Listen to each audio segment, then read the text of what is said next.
Welcome back, ladies and gentlemen, to our Shenandoah Esports Arena located at beautiful Winchester, Virginia here tonight. We have a good few matches coming up here this evening to start things off, the potential of a doubleheader here in Rocket League, and as well as some Super Smash Bros. So this is going to be quite the night here.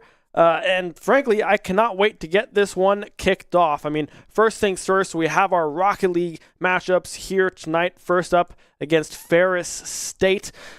Thank you so much for joining us. I'm Ben Kincaid, joined by Chris Clayton, and this is going to be a fun one. Yeah, we are winding down here. I mean, like, it's crunch time. We're approaching the end of the regular season for both of our leagues, but tonight we will see NECC for Rocket League. They're playing 2 matches tonight. Their match for next week getting rescheduled to today. We may bring you through both. We'll have to see because we have our Smash Bros matchup as well, like you said. So a lot of esports action going on. We'll be bringing you through a lot of it throughout the night, but take a look at these standings here, and again, it's crunch time, right? These are critical matchups now as SU sits right there in the middle of the pack at number 5, 2-3, and taking on Ferris State here in their first matchup. One game separating these two teams, but with a Ferris State win, they take the head-to-head. Yeah, that would give them the head-to-head, and they also have FIU later tonight as well, another 1-4 team, but that is yet to come, right? We have to get through this Ferris State team first. Let's take a quick look at what those head-to-heads look like here. I mean, we can see the series records, right? 2-3, 1-4.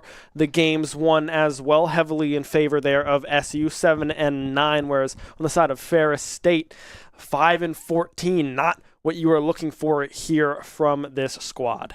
Yeah, both of these teams still just sort of struggling to get over that 500 mark. SU a bit closer to it than Ferris State, but Ferris State playing some higher level competition so far throughout the season as SU looking to cement themselves in the top half because, like we said, their 2 remaining matchups are both 1-4 teams. So SU does have an opportunity with 2 wins today to finish the regular season above 500, and that would be very exciting for this team.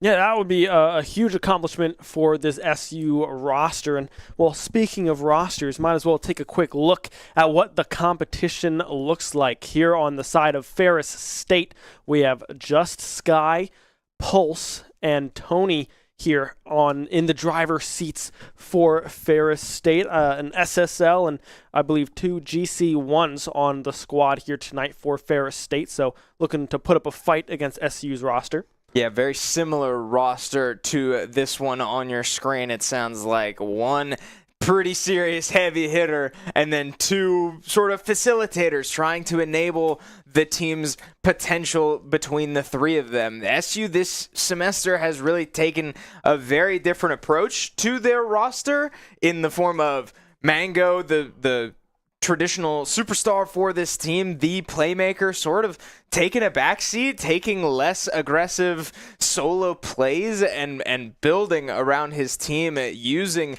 Pagani and Kiazi to their fullest potential, and those 2 those 2 facilitating players have absolutely lived up to that role. Yeah, they've been doing a great job transitioning from defense to offense here, supporting Mango in any way they can, but throughout this semester, this year, we've seen a lot of Mango on the defensive end of the ball. We've seen a lot of Kiazi on offensive, Pagani kind of mixing his way into that offensive pressure, largely playing that midfield role is Pagani here for SU. Usually it's Mango and Kiazi kind of going on that offensive side, but sometimes we do see the commit from midfield come through, the challenges, as we see some smiles on the faces of the players as they, I believe, are finishing up their initial scrim here right before tonight, or at least just getting warm. You can see it in the glasses of Griff. Absolutely locked in, by the way. Holy moly. I was going to say, can we talk about Griff's or Mango's microphone there? That thing was almost going up his nose.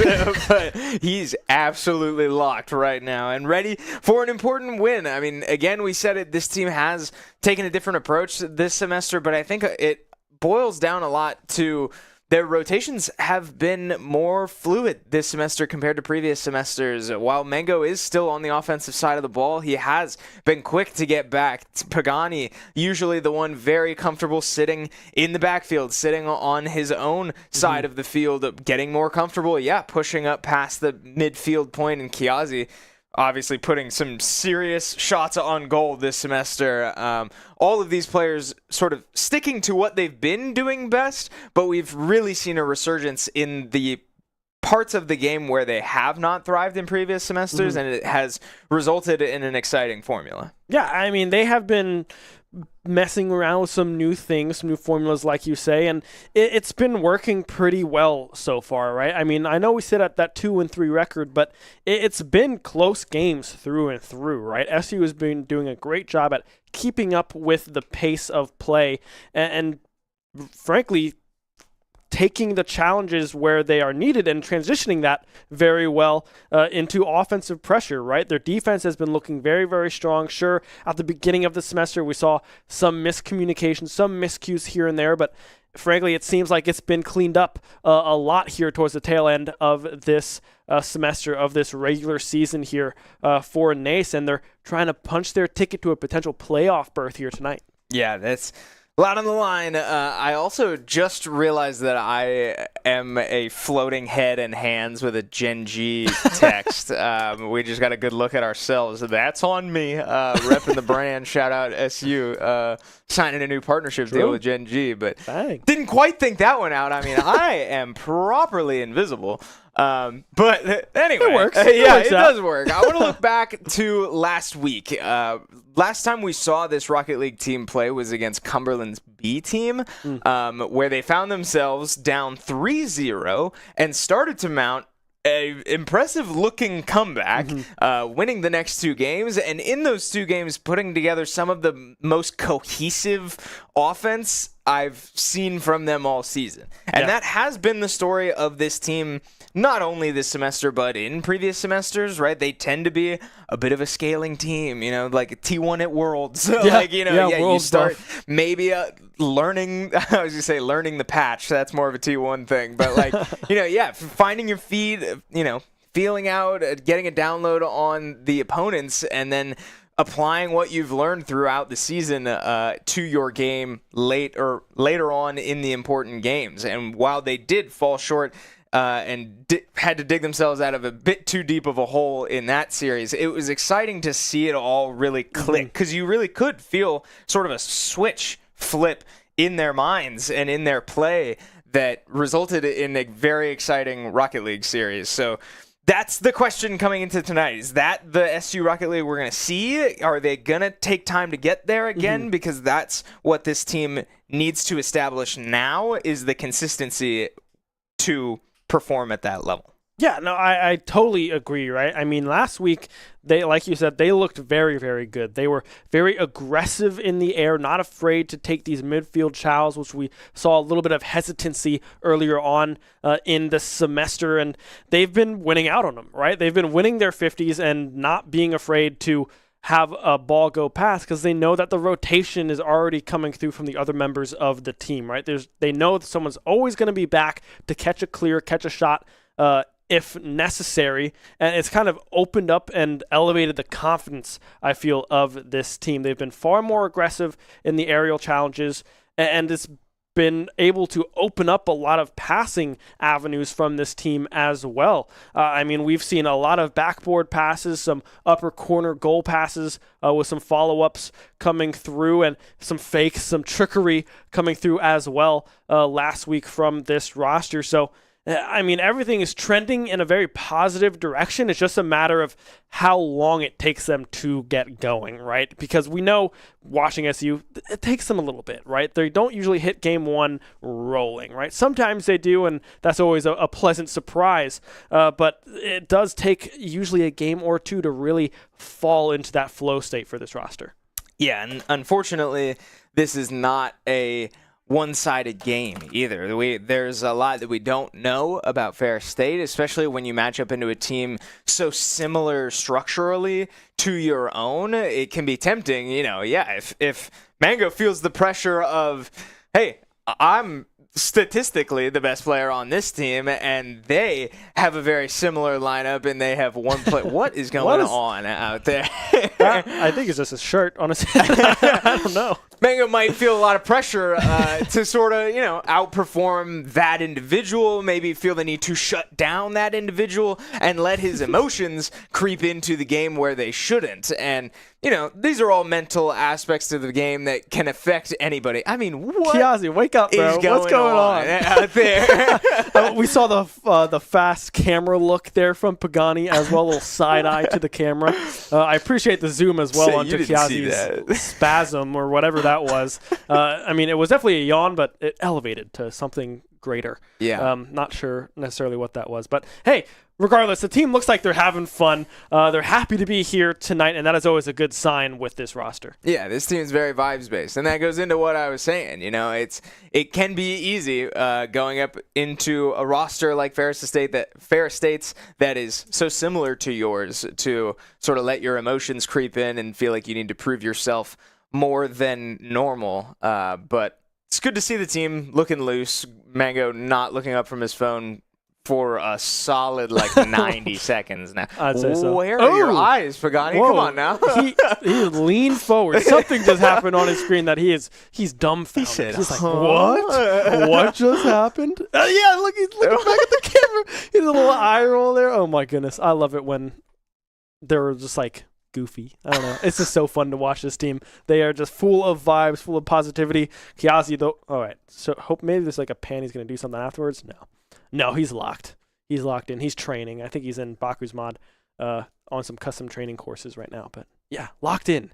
Love to see it from Kiazi here. Hey, be sure to follow us on our socials, by the way. We've been posting our player intros. You can get to know these players a bit more beyond the car soccer if you want to get to know these players a bit more than what we see on stream, because these are some entertaining guys. And, we talk about it a lot up here. We always refer to this team as a vibes team. But, yeah, they're all great guys, and they love each other a lot. They just go out there and have a great time, even through wins and losses. But the truth is sometimes, that does affect their play. And sometimes it's a great team. Sometimes it's a great thing.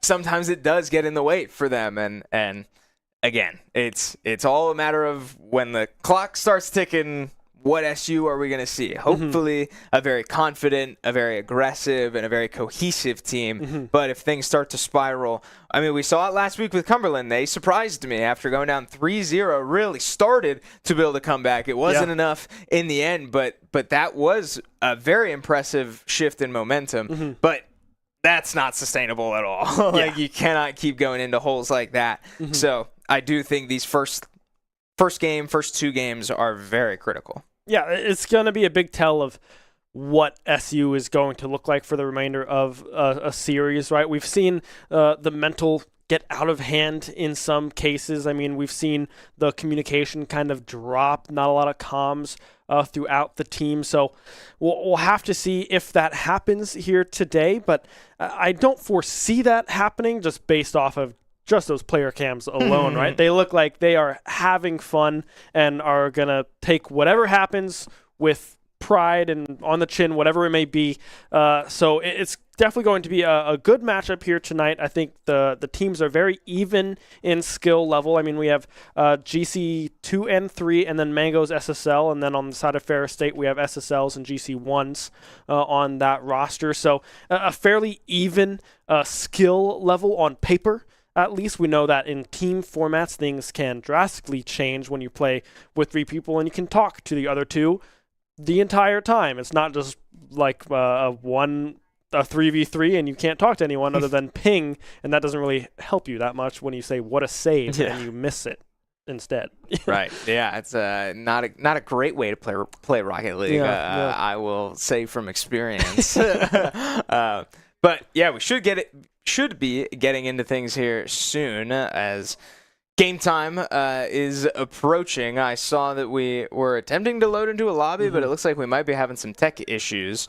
So hopefully that will get resolved soon and we can get this thing underway. Because like we said, there's a lot of esports action here tonight at the Shenandoah Esports Arena. This is not our only match of the night. We've got another Rocket League match awaiting the results of this one, as well as Smash taking on a very important opponent in Fisher Navy. So hopefully, yeah, it sounds like our producer said that we're getting close. We're getting there, sorting things out, but hopefully we'll get things underway for you soon here.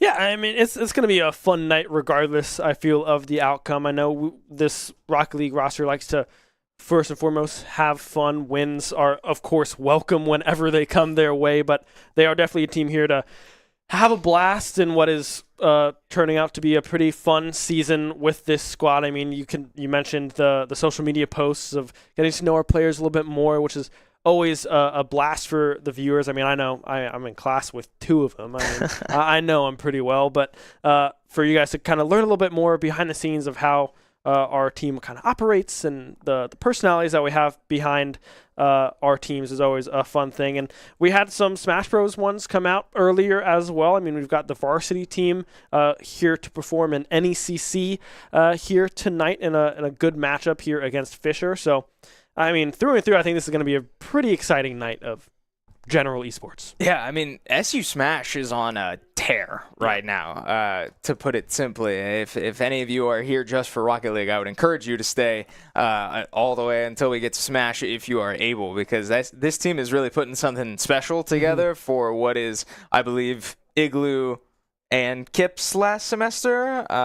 I know Igloo for sure. I think Kip might have one more, but I know Igloo is done here this semester. Which so is what sort of feels like a last hurrah for this team, they are humming. I mean, like they're looking good. They are undefeated in NACE. They got put in a bracket of death in NECC after coming in second overall just last year at NECC Nationals, finishing as runner-ups. They got put in Division 1, where Smash did not have divisions last year, and they get to play against all of the borderline, if not borderline, professionals in the collegiate Smash Bros. Scene, and they're still making the most of it. They had a huge win last week over one of those teams that they needed to pick up a bit of a surprise win over, and their formula is really starting to come together, and it's showing. That team has a lot of energy, and they're looking for results this semester. I mean, they've been looking great. The win you mentioned is the UCF win there in Week 3, a very, very positive win for that SU roster. I mean, NACE, we know that they have now advanced to, I believe, 4-0 on the year, so they are looking extremely, extremely well. I mean, they fell 1 to Northwood, but, I mean, Northwood is good if you didn't know in the collegiate Smash Bros scene. So it's going to be a very fun night of Smash Bros once we roll around to it. But I do believe we will be hopping into game here fairly shortly. Some technical difficulties, I think, possibly still going on just for a little bit there. But regardless, I mean, the team seems prepared. I mean, you can see it in the face cams, jerseys on Kiazi, still locked in as always. But yeah, it's going to be a fun night. I'm excited to see what happens for both of our varsity squads here tonight. And regardless of the outcome, I think it's going to be a blast. Yeah, just important games across the board tonight, and that makes everything inherently more exciting. I'm dying to know what issues we're running into here for Rocket League, as we are quickly approaching 15 minutes past the game time. It sounds like we had issues with an update today with the game. That is tough. Our producer is saying today as of about 15 minutes ago.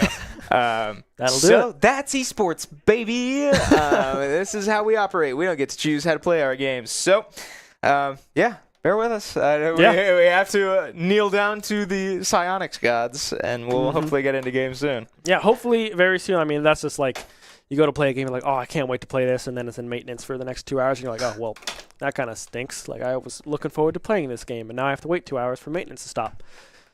That happens a lot. Tough. In pretty much any game, frankly. I mean, even if it's just solo player games, it doesn't have to be multiplayer. But yeah, so unfortunate that an update just decided to be like, hey, hi, update me, please. So we're getting through that. We'll be able to hop in the game here shortly. I don't know if that was just like a back of house problem, or if they had to update too. I'm not entirely sure. But regardless of the situation, we are very close to getting underway here tonight. Yeah, and while we wait, I mean, like, a lot of our Rocket League analysis just sort of depends on getting into game. Yeah. So, elsewhere in the esports world, Yeah, there was a pretty exciting thing that happened last night. There is. If for any of you watching at home that are League of Legends fans, Ooh, yeah. maybe wondering why my voice is a little hoarse, it's because we were up, and by we, I mean I was up Yep, till the wee hours of the morning watching some League of Legends over in China. Banger, by the way. Very exciting series. Shout out, hopefully, if you care about spoilers, cover your ears. Ready? 3, 2, 1. Shout out to T1 for taking a commanding win over IG in what was a very exciting series. Very true. But yeah, League Worlds, best time of the year for esports. I agree. Say it. I agree. I mean, this is Christmas for us pretty esports much. kiddies, Pretty and much. that's obviously why I had to stay up until about 8:30 a.m. And then take a 2-hour nap before my classes. Yeah, so I would have joined you, but I unfortunately had a presentation this morning that I probably You made the right decision. I think I made the right decision of sleeping before said presentation, which went swimmingly. I'm so glad you asked. Yeah, I mean, we enter fly through, guys. We are so close to this game starting here against Ferris State. Well, it'll look a little different on your screens, and the reason why is because our overlay is having a little fun here after this update. So as we hop into this game, we can already see the aggression getting poured on here by SU right off of kickoff, trying to find this clear. Pagani getting demoed there off of that one. Mango now catching that one into the corner, trying to find a cross. Kiazi, full boost to work with up in the air, takes the shot, tries to go low, but Pulse is there for the save. Yeah, great team effort there from SU. A nice way to start the game with a good little coordinated play with a nice shot on goal from Kiazi, just well defended by the Ferris State back line. Like we said, yeah, it sounds like the update that we just mentioned is giving us some technical difficulties on our score bugs. So SU in blue, Ferris State in orange. We might be able to get it sorted out by the end of the series. If not, shouldn't really matter. I mean, yeah, we'll keep you updated on series score. But wow, Sky puts one right past Kiazi. I thought he was going to be able to get there in time, so I didn't feel very urgent. But Kiazi caught a little too far up, can't get back in time, and nice shot put right behind him. Yeah, it looked like Kiazi was going to try to go for that contest there in midfield, but was a little bit hesitant, didn't really know what they wanted to do on that save opportunity from Kiazi. Opts to go back towards the goal line, and of course not there fast enough. Sky first on the board here for Ferris State. Mango, some boost to work with, tosses one up in the sky. Won't be able to make contact. Pagani the one to follow up, but nevertheless, Ferris State back on defense, able to push that one out of harm's way as we're just about a minute and a half into this game. Yeah, SU controlling the ball for a good amount of times. Mango gets a good touch there, letting it drop and finding one off the ground to put it to the top left corner. Nice little aerial maneuver here. Sky just caught trying to sort of neutral jump and just tap into A, and it's not enough. Mango finding the mechanics to tie this game up. And Mango tying this one up one apiece here. Kickoff yet again going in favor of SU here. Sky the one to meet it up in that corner, trying to find that far side clear. Able to do so, but caught by Kiazi quite quickly. Tries to take it themselves. Tony is there on the defensive end to pinch that one up against that crossbar. Let's see what Ferris State can do now on this offensive side. Sky with some room to work with, finds the demo. Pulse the one with the shot, but Pagani there on the defensive end for SU. Long pass, far corner. Won't be able to connect with Mango. Yeah, that was a huge demo on the offensive side there from Ferris State. That really did open up a window as Mango opted to let the ball drop. But this time around, no demos needed as Pulse finds the rebound off of a shot there that goes a little high. Maybe not even a shot, just a setup off the backboard. Pulse very much in place at the right time, and no defenders home, and SU finds himself in a 1-goal deficit once again. Yeah, Pulse able to pull the trigger on the triple commit coming through there from Ferris State does pay off. A musty from Pagani there into the corner, but can't follow that one up as the defense from Ferris State is already set up. But now halfway through game number 1, and well, SU find themselves down 1 here in a very important game to keep their playoff hopes alive. We'll go off of the backboard is Pagani with the shot on goal, but won't be able to find the connection as now it's Mango's turn to try to take it themselves. We'll just drop that one back into that lower corner yet again. Yeah, I would have loved to see Mango fake that second touch because I believe Pagani was in position to put one on net. But Mango takes it himself, can't quite find the angle. He'll look for one more. Again, a tight angle there, and Kiazi now forced to try and kill the counterattack. Pagani now takes it up into the air and is met by Sky, but wins the 50 pretty convincingly. So Tony forced to clear it right back to Mango, but he misses the ball or gets a bad touch. I didn't see what happened, but lost it behind him. Now Ferris State's going to get a look of their own. Pulse trying to get active here on the offensive side, but not a whole lot of boost to work with in that scenario. Mango tossing this ball up, trying to find the cross pinch. Pagani there, unable to follow up. I believe it's Kiazi coming from midfield, trying to follow up on that center ball from Mango, but just kind of flips awkwardly and whiffs on the ball there. Now it's Kiazi again, passed down short to Mango. Pagani with the follow-up. Mango with a follow-up touch, can't quite get there in time. Ferris State defense holding strong. 1 minute to go and up 1. Yeah, I have to say I'm liking that SU is finding each other around the field. It feels like all 3 players from this Hornet squad have great eyes for the field right now, but they're just not quite able to execute or just yet not able to put it all together and not able to get to the ball first when they need to. Pagani there again with a nice pass from Mango, just not enough. Sky was all over it, but I like the passing plays. I like the avenues that they're finding, just not quite getting it in the net just yet. Yeah, Pagani trying to maintain possession there with that midfield touch. Kiazi, no boost to work with. Won't be able to go up and challenge that aerial dribble coming through from Ferris State. But now we enter the final 20 seconds here of game number 1. They need to find a goal, try to force an overtime. But right now, Ferris State in prime control of the momentum of this game. Sky with a clear that goes on target. The follow-up, Kiazi is there on the save to try to keep it a 1-score game, but Pulse will be able to bury it and take game 1 here for Ferris State after this kickoff. Yeah, that last bump by Sky from the net just to sort of whopper jaw Kiazi on the defense, and that means that'll be a dagger for Ferris State. They'll take game 1 by 2 goals, but both teams establishing their rhythm. Not disappointed from what I saw from SU by any means, just coming up short. I mean, we get to see here in the prod room or in our casting booth the final stats, and SU actually winning the shots game, putting more shots on net, just not finding their pay dirt yet.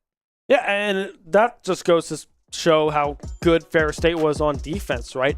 Every single pass play that they took off of that back wall, there was a defender in the perfect spot for Ferris State to find these saves. I mean, we saw early on there with Kiazi trying to take that ball down low and sneak it through the bottom of the defense, but couldn't quite find that hole. I mean, a great placement there from Ferris State of their car, able to kind of defend both options, that mid-goal shot to that low. If you went high, maybe that one goes in, but the angle that Kiazi was at didn't really allow for that kind of crossbar angle there on that shot as we remain in our fly-through here. This is, mind you, a best of 5, unlike our NECC matches, which are all best of 7, so not a whole lot of time for SU to adjust in terms of series game potential, but still plenty, still does have time to try to adjust here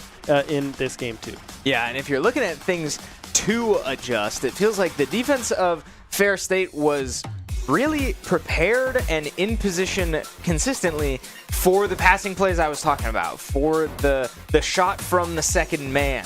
And so if you're catching on to that, if Ferris State does keep making plays on the ball from the second man, then yeah, maybe they do start putting shots on from an individual effort. That time, just an unfortunate kickoff goal. I mean, this is Rocket League. Pagani just forced, or little flat-footed there, but hard to play around goals like that. A tough break to start game 2 for SU. Yeah, not what you want to see in those first 6 seconds here from SU off of that game 1 loss, but still plenty of Rocket League to be played. Just like you said, a flat-footed save there coming through from Pagani. Kiazi trying to go towards that far left post, but unable to find it with all that speed, pushing that ball just a little bit wide. Yeah, Pagani now gets the corner boost and has a window to make a play here. Kiazi upfield takes their corner boost. Oh, but Pagani just barely misses the ball, so we'll give up possession there. Mango forced to go pinch it off the wall and into the net. Kiazi with a great touch there forces Sky to go up and make a play on the ball, but fortunately no follow-up there. Sky got a great touch on the ball in response, so some good individual efforts from a lot of these players so far. We're only a minute into this game. It feels like a pretty different storyline so far. Yeah, I mean, Ferris State looking pretty good here. Another shot going just wide there from Sky. Pagani, the one in the air. Do they get it past the defense? Yes, but can follow up beautifully. Tony with the initial save, but Pagani there to follow up and tie us up one apiece. Yeah, Tony just gets a little ahead of the ball and is forced to sort of come back to it. Ends up just dropping it dead right in front of the net. So SU with a quick response. A lot of game left, but again, we've seen this look before as once again, just a tough kickoff goal. Bounces right over Pagani and Mango here. And Kiazi just not able to turn back from the corner boost fast enough. 2 kickoff goals is a great way to blow up your momentum in your mental game, but SU gonna have to fight through it and just find a way to deal with it for now, as Kiazi gets a nice shot on goal from that kickoff. But now nobody home once again for SU. A breakaway now as Ferris State pulls up 2 goals. Yeah, 3-1 now, and I mean, that was, what, 2 goals in just about 10 seconds there as we enter the 2nd minute of play in game number 2. So, I mean, SU, these kickoffs not going their way thus far in game number 2. Already back on the defensive side off the post. The shot goes right into the net. Sky, the one with that goal, their 2nd of this series. But yeah, you can see the defense just not set up yet on the side of SU. Yeah, if you're SU, you gotta find a way to slow this game down. There's still a lot of time left, a lot of Rocket League left to be played, but this is quickly getting out of control. So they have to find a way to slow this game down. Maybe, oh man, maybe not, except SU does find a quick response. Not a bad gig. I said slow the game down, but if you're able to make plays like that, well, I guess that works. I'll stand corrected, but still 2 more goals needed to at least tie this thing up, but that's a heck of a way to start what would need to be a 3-goal comeback. Yeah, that's about 3 goals in 20 seconds of gameplay, right? We're only, well, we still have 3.5 minutes here to go in this game. Just goals getting tossed in left and right thus far. SU, of course, still finding themselves with that 2-goal deficit, but still showing the potential that they have on the offensive side. Now has to fight out from this defensive side of things as well. A little bump there, a little miscommunication coming through from the Hornets, but does not look like it is going to be costly for them as they maintain that 2-goal deficit, but still struggling now to find clears and capitalize on them. Unable to follow up on this offensive side as we see Sky up in the air, shot on goal. The ball barely not going in, bouncing in front of the net there, so good defense coming through from SU. Yeah, I'm liking the low boost plays we're seeing from SU too in these last 30 seconds or so. SU not willing to give up on a play just because their boost numbers are 10-0. Still finding passing lanes, falling onto the ball when they need to, and making plays where they need it. But playing with low boost is also not sustainable. So something I'd like to see SU change up a little bit, but for what it's worth, being in low boost situations, they have been playing well here in this last minute.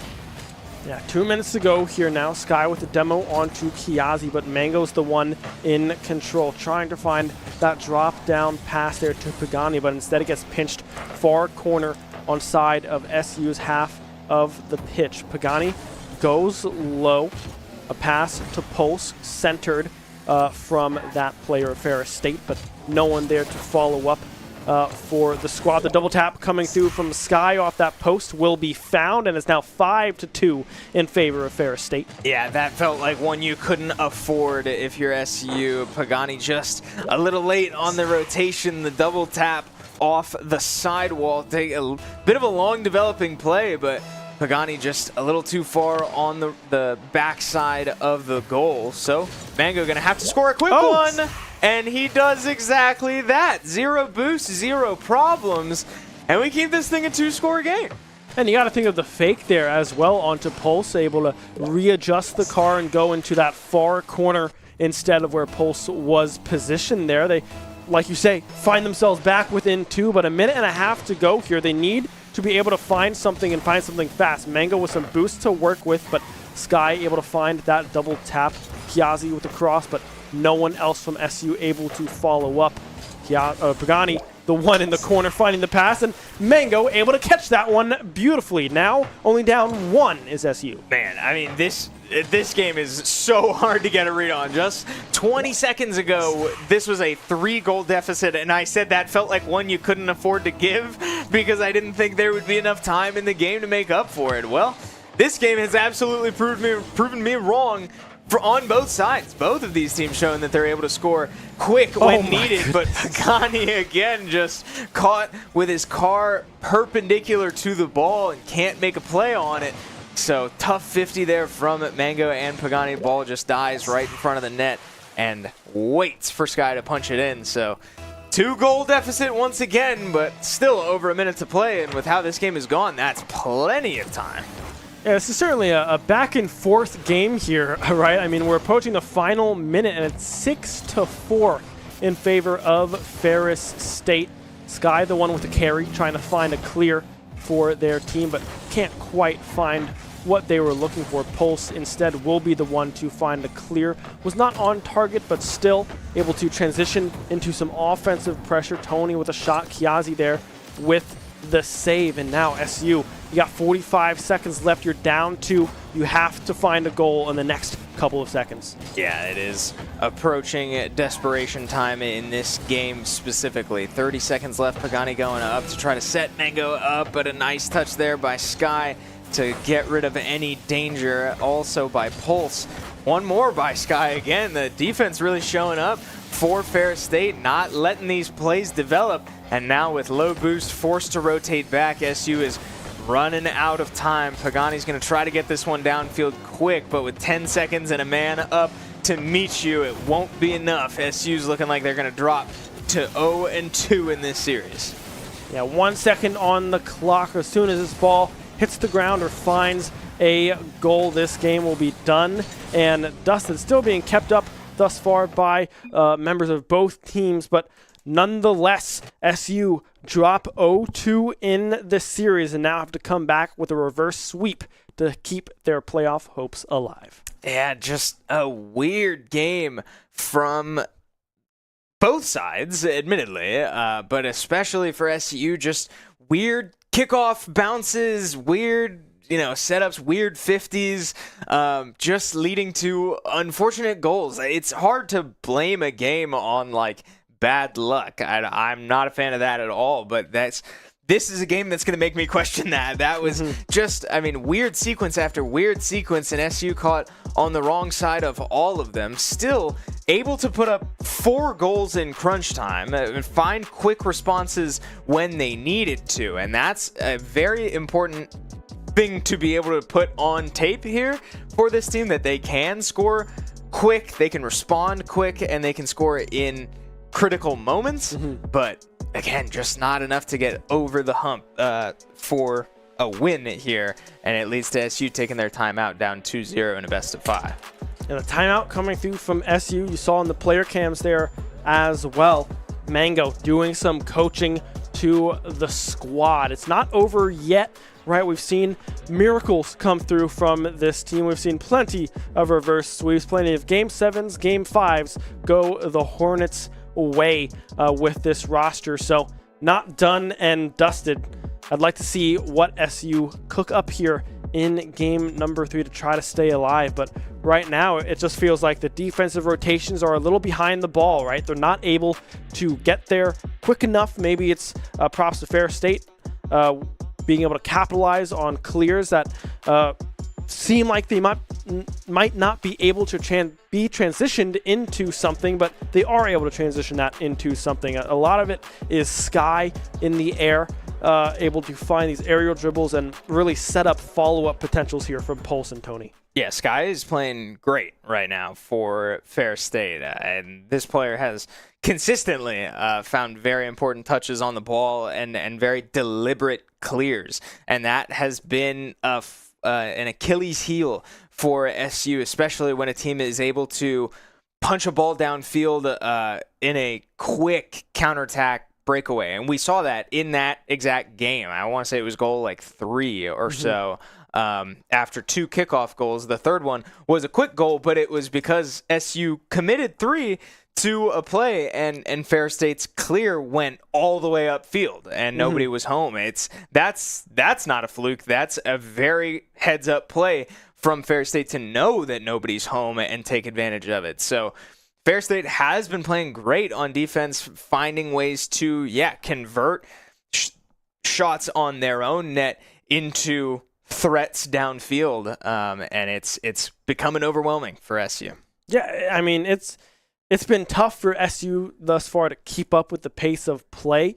And granted, a lot of these goals were off of those kickoff goals, but that's props to Ferris State following up on 1 kickoffs, right? They are able to capitalize, get down the field fast enough, and beat SU to their defensive rotations, right? I mean, Kiazi multiple times was close to finding that save and pushing the ball off into the corner, but they weren't able to get there fast enough, just a hair behind, as we see another kickoff go in favor of Ferris State here. Pagani with not the hit that they were looking for, but Kiazi, the one trying to push that one back off into the corner. And again, the follow-up coming through. Tony is there, Pagani in the area, but just can't quite find the save yet again. Again, no boost on the SU defense. Mango just tries to get up and make a play, but it sort of leaves Pagani in a weird position where he didn't know where the ball would end up. It was kind of a 50-50 on whether Mango would even make contact with the ball, and it left Pagani in a bad spot. So, bit of a miscommunication there from SU, not the result that they would have wanted, and another dangerous setup from Sky. This one just goes barely wide from the shot from Pulse, but Sky is everywhere on the field right now and causing all sorts of issues for SU.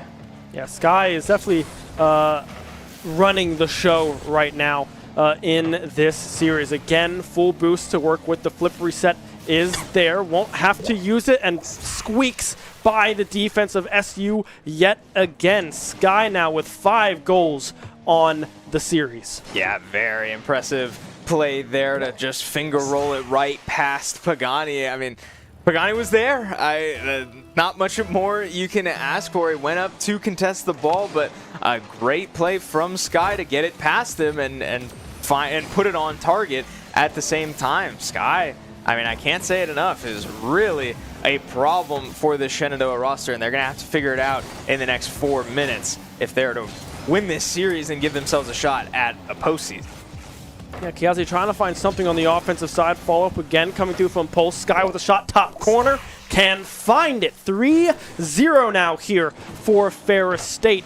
Just over a minute into this game number 3. Yeah, this is the exact opposite of last game where they were just quick, borderline fluky kickoff goals. All 3 of these goals have been extremely impressive showcases of mechanics and awareness from Ferris State, and it's quickly overwhelming this SU defense. 3 goals in just over a minute is a lot to come back from. Again, we saw it last game that SU can find responses when needed, but now 0 for 3 on quick responses. It's going to take a lot of momentum back their direction as Kiazi cuts the route there and gets a nice shot on goal, but Ferris State ready to get back and make a play on it once again, and time's still ticking, almost approaching 3 minutes left in this game.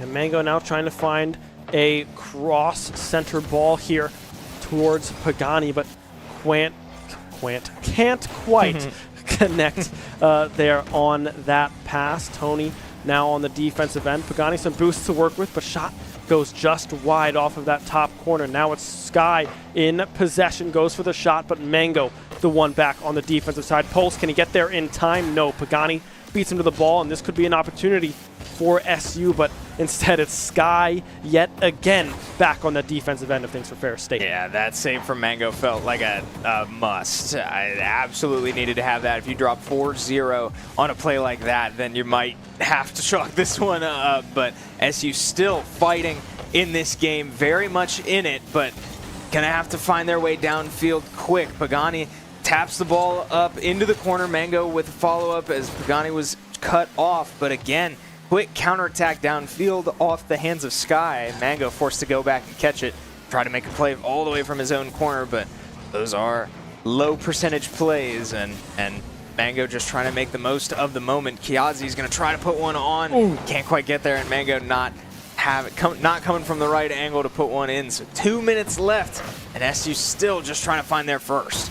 And right now it just feels like Ferris State are trying to play this defensive side of the ball. Pagani there able to find that save, avoiding going down 4-0. Mango with a miss. Kiazi instead will be able to push that one off into the corner. But you got a minute and a half left here. 90 seconds remain in this game number 3, and you are down 3. That's 1 goal per 30 seconds is what SU need to find here to tie this one up. But now with the follow-up coming through left and right from Ferris State, a triple commit coming through as well. This could be the opportunity SU was looking for. Yeah, 5 out of 6 players on the field all had single-digit boosts there. Nobody able to make a play on the breakaway. Ferris State committed heavy into SU's side of the field, but SU couldn't get downfield, and neither could Ferris State. So a disastrous break there for Shenandoah, and now Sky puts one more on target, and that might just be the nail in the coffin for this SU series, as,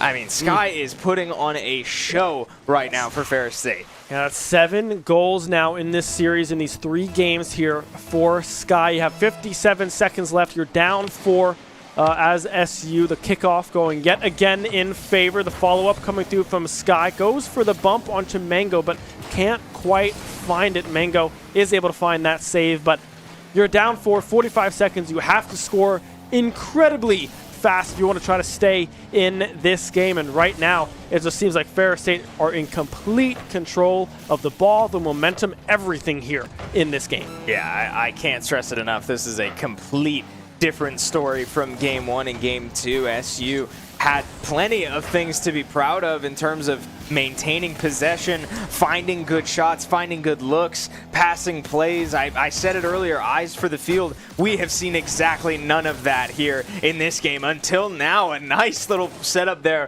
from Mango to give Kiazi a nice shot on the bottom left corner of the goal, but just too little too late. I mean, that is exactly the type of play that we know SU's capable of and has won them series in the past, but this Game 3, they just have not been able to find those looks until 12 seconds left in the game. Oh, Kiazi with the miss there on the ball. Could have possibly given them a little bit of hope if they found that very quick kickoff goal, but instead goes just wide. The ball again finding the back of the net there for Ferris State, and they will take game number 3 in the series 5-1 with a clean 3-0, advancing to 2-4 in the season. Yeah, very tough showing from SU, as that felt like a must-win for Ferris State. I'm not sure the exact playoff implications if that knocks them out officially, but it certainly is not what they needed. As we said it in the pregame, they had 2 series tonight, and I believe they needed to win at least the first one to give them a chance, but this series just not going their way. Ferris State absolutely making the most of the moment and stepping up when they needed an opportunity to potentially qualify for playoffs. But as far as I understand it, that will knock SU out of the NECC playoffs. Yeah, SU had to go 2-0 on the night. They fall in their first game of the evening. I believe that does eliminate them from playoff contention here for SU. But, I mean, they had a great season nonetheless. They're 2-4 now in this group, tied with Ferris State, and still have a game to come up here against FIU. But still not the ending that you were looking for if you are this Rocket League roster, but still plenty to be proud of. Yeah, Ferris State was humming there. Yeah. They absolutely put it all together. I mean, we've said it since the pregame. We say it during the season, or during the series, that, you know, these Rocket League series come down to what can you pick up and what can you apply to your game over the course of the season, over the course of a series. And Ferris State looked like two completely different teams from game 1 to game 3. I cannot undervalue that performance in game 3. Absolutely suffocating on all sides of the ball, and Ferris State absolutely earns that win. They looked great today. Yeah, and props to Sky specifically as well on the side of Ferris State. Really on any side of the ball, wherever they were needed, Sky was there to step up, right? Was able to find very powerful clears to set up Pulse and Tony on the offensive side. They did a great job offensively themselves as well, being able to follow up on setups from Pulse and Tony. Pulse 4 goals there, Tony there with 3, and on the side of SU, Mango with 4, and Kiazi and Pagani both with 1. But that'll do it for tonight there on Rocket League's side of things. We still have some Varsity Smash Bros to come up here in NECC against Fisher, which is going to be a pretty close matchup, a pretty good matchup here. Fisher, a very, very powerful school in the esports scene, and I have a pretty darn good Smash Bros team as well. So don't go anywhere. We will be right back here with some Super Smash Bros.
Shenandoah University is a big little university rising. With 22 Division III sports teams, over 200 areas of study, over 300 annual performances, an elite academic esports program, nationally ranked health professions programs, one of the biggest university presences on Broadway, immersive AR and VR learning programs, cybersecurity and computer science programs, and innovative undergrad and graduate programs. all at a place that cares for you. Shenandoah University is the big little university rising. Find out more at su.edu/rising. We have the Esports Arena right here on campus in Winchester, Virginia, and this facility acts as the hub for all esports activity at Shenandoah University. Students are able to use this space not just for competition and practices, but also as a living learning community and a sandbox for them to come and explore and practice and try out things related to and through esports in the gaming industry, so that they're getting that hands-on learning and the skills necessary to help them find a career by the time they graduate. We also have the professional level broadcast production booth, where we do all of our broadcasting and production, from casting of our games that we play right here on campus to working with outside entities to record footage for them as well. In addition to the space that we have here in the Esports Arena is the Esports War Room. Our students get to use that space for studying, but also outside projects. So our students get to use this space for professional development and the academic side of our esports program, which is such a critical component to go with that competitive element that we have. So we combine all of our facilities at Shenandoah University with competition, community, and career preparation. We have over 250 days of programming, and there's something for everybody, and we want you to be part of it.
Welcome back, everybody, to the beautiful Shenandoah Esports Arena located in beautiful Winchester, Virginia. We have a good one here for you tonight. If you are returning from our Rocket League matchup, you already know what is in line for us tonight. It's some Super Smash Bros, baby. Heck yeah. We got NECC Smash here against, I believe it's Fisher West is the team, or Navy, one of the Fisher teams here tonight.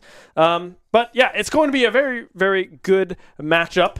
And yeah, it is going to be fun. I cannot wait to watch our Smash Bros team. We see them every week, and it's always an absolute blast with this roster. I'm Ben Kincaid, joined by Chris Clayton yet again, and we cannot wait to give this one a good what for. Yeah, I'm starting to sound like a broken record up here. I feel like every time I start a show, this is an important one. And yet, here we are. This is Smash's NECC lineup, which we teased earlier as we waited to get into the Rocket League series, that they got put in a group of death on the NECC side, and rightfully so, right after the performance they had last semester, coming in second place in the nation, earned their right to play against the best in the country. But boy, did they get their hands full with the best in the country. You can take a look at this group standing so far. SU having already played Northwood and handing them one of their 3 wins. We match up today against Fisher West, who has only lost to the other Fisher team, as well as a forfeit loss to Houston. So, in the words of Captain Igloo, do not be fooled by the fact that our records are pretty close right now, because this Fisher roster is very strong, and it's safe to say that SU is an underdog here today. Yeah, I mean, SU playing very well so far with a win over UCF here as well. A very, very powerful team in this ranking, sitting 3-1. SU handing UCF their only loss in this group. As we take a quick pan over to what the head-to-head looks like between these two specific teams. Like you said, let's not read into the actual records that deep, because this Fisher West team is very, very powerful. 5-4, 1 versus loss, and 4-2 on the SU side of things. So still looking very, very strong are the Hornets going into this matchup, but nevertheless, it's going to be a very, very tough one. Yeah, Fisher, we all know in the collegiate esports space, is always going to be a powerhouse in every title in all facets, right? And no matter which of their 100 rosters you run into, they're going to be serious competitors. So while this one seems to be the lower of the 2 Fisher rosters in this bracket, or in this group specifically, still nothing to scoff at even remotely, as we get ready to load into this. Yeah, let's take a quick look at what the rosters look like here tonight. The tried and true SU Hornets here. Very, very stock standard group of players, right? We have Igloo, Kip, Willie, and AJ. We also have our substitute player, Eyes, here, waiting in the wings if needed, a Roy Palutena player. Very, very powerful character selection from that player. But yeah, it's going to be a very close one up against Fisher West. I do not believe we have a graphic specifically for their team, because they have 8 people on their team. Quite a lot. The ones to potentially expect here, the ones that started against Fisher Navy. The other team here from Fisher was Nexus on Falco. Alandiser, I believe. Alandis, excuse me.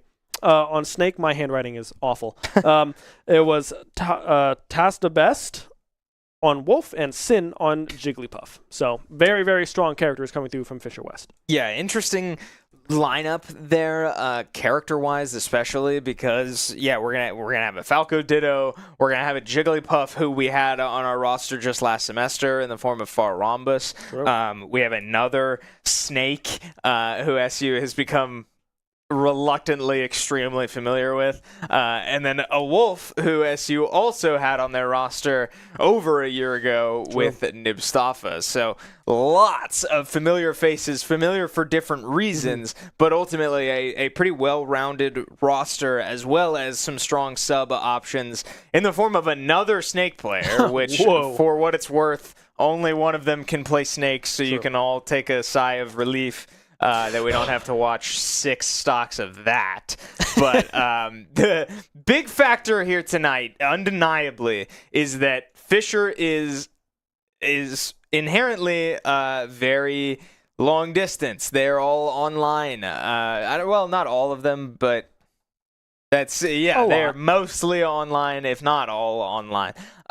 Which means they, all will be playing from their own switches. They all will need to leave and join the lobby between games, and they all will have to ping from their respective servers when we get into game. The reason I bring that up is because Alandis, the Snake player, I've been told lives in Mexico. This is online. This connection will frankly be miserable, but both players have to play through it, and online Smash is a very real thing, very different from offline Smash, but this SU roster has competed online through their entire collegiate careers. It's part of the game, but that's something to keep an eye out for today, because good lord, that matchup might be a slideshow on our screens. Yeah, that's going to be tough, right? Playing from Mexico, the ping might not be the greatest. I say might not, but it will not be the greatest. It's not going to be fantastic for our viewing pleasure, but nevertheless, we will play it out, and we will see what happens here with this online matchmaking. Some of the other subs I want to mention on the side of Fisher West, they have a Wario in the wings, a Pokemon trainer, and a Mii brawler who does fairly well in online situations as well. So potential mix-ups with those characters to come into play, but frankly, I would not expect it to come through just based off the first 4, and the characters that are played by these first 4 are pretty darn good. But with the Wi-Fi scenario going on, there could be potential swaps on SU's side of things, right? We know they play some fun characters in online settings. I know AJ has a Mii Gunner hanging out in the background somewhere, so potentially we could see that come through. I don't think we would do that, but it's definitely an option if we do want to kind of play that Wi-Fi warrior kind of play style. Yeah, the good news is, no matter the connection, no matter the delays between matchups, there will be no shortage of talented Smash Bros on our screen. I mean, this Fisher roster is very strong. But SU coming off a very successful season last semester, very hot this semester, winning very critical games, only dropping 1 series to Northwood so far on the year in NECC and NACE combined. This team is clicking, but this one is going to be a challenge. Like, as much as I want to sit here and be like, yeah, this team is like 7-1, 8-1, like overall, they're rolling. There's no reason they can't take Fisher down.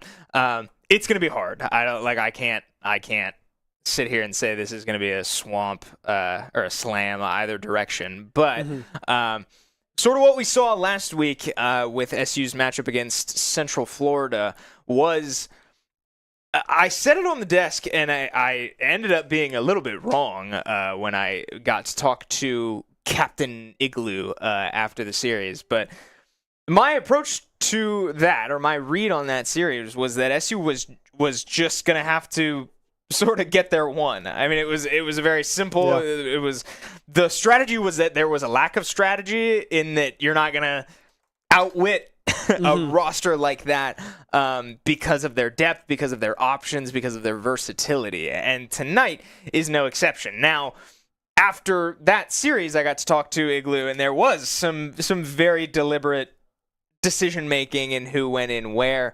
But ultimately, still, I don't think I was wrong in the sense that everybody had to be performing at their best for that win to happen the way it did. Now, it did. Like, that was extremely impressive win over, in the words of Captain Igloo, a team that should be top 5 in the country. Yeah.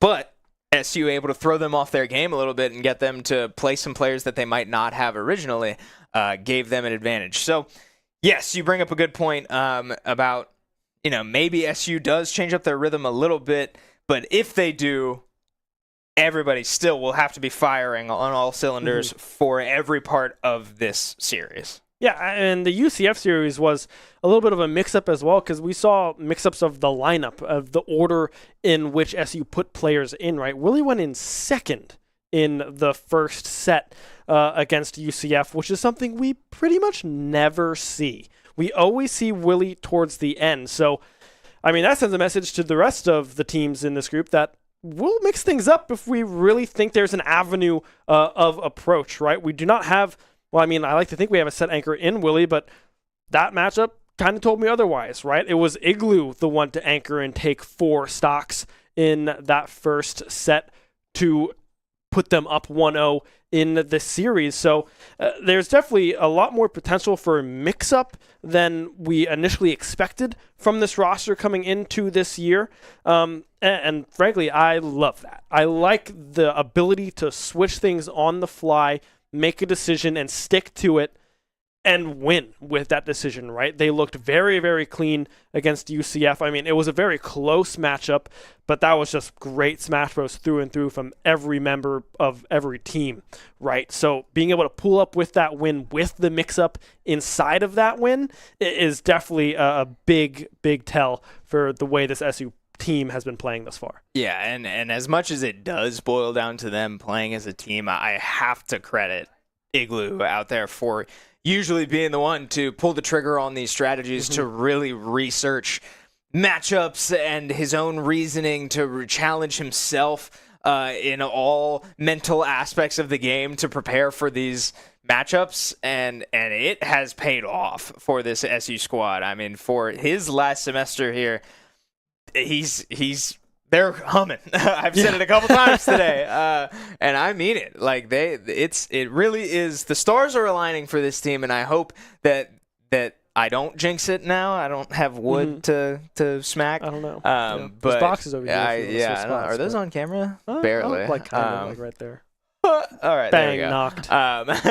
Yeah, I mean, a lot has gone SU's way so far this season, and I have to attribute a lot of it to Igloo's coaching and decision-making and strategic development of this team. It's really showing in the performance of the players. But with that said, the performance of the players is paramount. None of that works. None of Igloo's strategic development or any of it matters if all 4 of these players are not showing up to compete at every given opportunity. Yeah, it's going to be a very, very interesting matchup with this roster, right? We did get a little sneak peek on our end, and I bet you can see on your screen as well, right? It looks like it's AJ the one to start things off here for SU, away from our stock standard Kip start here into Fisher West. And I did see the name of the switch in the arena was also Kronos, which is the Snake player substitute for Alandis, right? So it'll be very interesting to see how this Kronos player plays and how it might differ from Alandis' play style on their Snake, which now we know will not be able to be played as Snake if Alandis does come in. Right, that's my big takeaway from this. Yes, a bit of a surprise here from SU, but, I think this is less so like a predetermined, gigabrain play and more so just SU sort of playing the odds game. I think that a Falco and Wolf matchup into Kip is not great for Kip. So I think that SU just putting AJ in here, yes, goes against their tradition and their rhythm, but I think it is more of just an odds game to try and draw out one of these opponents that Kip is trying to avoid. But draws a Snake player, one of the 2. And yeah, like I said, that's my biggest takeaway, is that only one of these players can play Snake in this set. I am curious to see it. Yes, you said it. The name of this switch is Kronos, and usually I wouldn't bite on that in saying that that is who this player is, but with a school like Fisher, where they are all remote and playing on their own switches in their bedrooms or living rooms, Yeah. I have to believe that that is who is playing, and that is a bit of a surprise to me. Yeah, it's nice seeing a team dancing here as well, as we get a nice zoom in on Willie. And oh my gosh, is that a graphic? Yeah, he was really good the other week, right? Went 9-4 in the 2 games that they were played last week, right? Dancing his way to victory.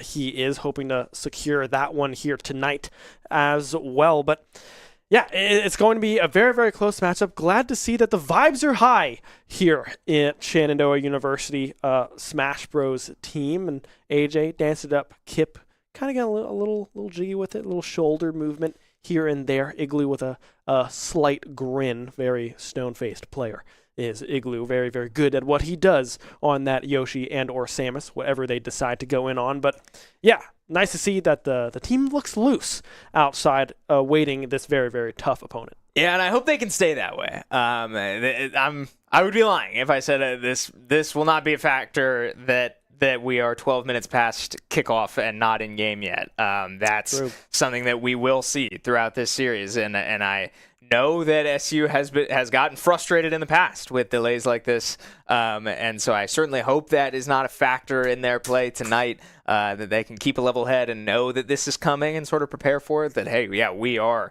strapped in for a long night. But yeah, it's good to see them loose for now, like you said, in high spirits. Itching to get into this, hopefully, as At some point. Yeah, should be moving that direction here soon. Again, with a Falco Snake matchup, which is a matchup again that Shenandoah as a roster is all too familiar with by now. Yeah, I mean, we've had Snake, 3? This is the 3rd or 4th time we've seen a Snake now, just this semester alone. So definitely a character that SU is very, very familiar with. But nonetheless, we await gameplay here for us and you folks here tonight. So thank you for sticking with us as we await for this game to start. Not sure what the difficulties are hopping into this game, but yeah, I mean, Buzzy's hanging out. We're all hanging out. Bailey, our Happy free cam Halloween. operator, yeah, happy Halloween month. They made this little hat out of, I'm assuming this is like a magazine page, but she is our roaming cam, so if you ever see a camera zooming in and walking around, hey, that's her, and she made that, and it's pretty cool. But it does add a little bit of a weight to the cranium of Buzzy, and we have behind it, you can't see it, but there's a straw taped to the back of his head, and it is keeping him standing as we get a nice little zoom in here on Buzzy. And we put, this was a red, flyer banner thing. Yeah, Bill, if you want to walk around here, you can kind of see what the straw looks the like. structure here in we've the back. got going here. So this is keeping Buzzy alive, if you will. If he falls back, he dies, right? And this straw is the only thing keeping him from... Don't show who the straw is passing. from. But Oh, yeah, we can't... Hey, this is...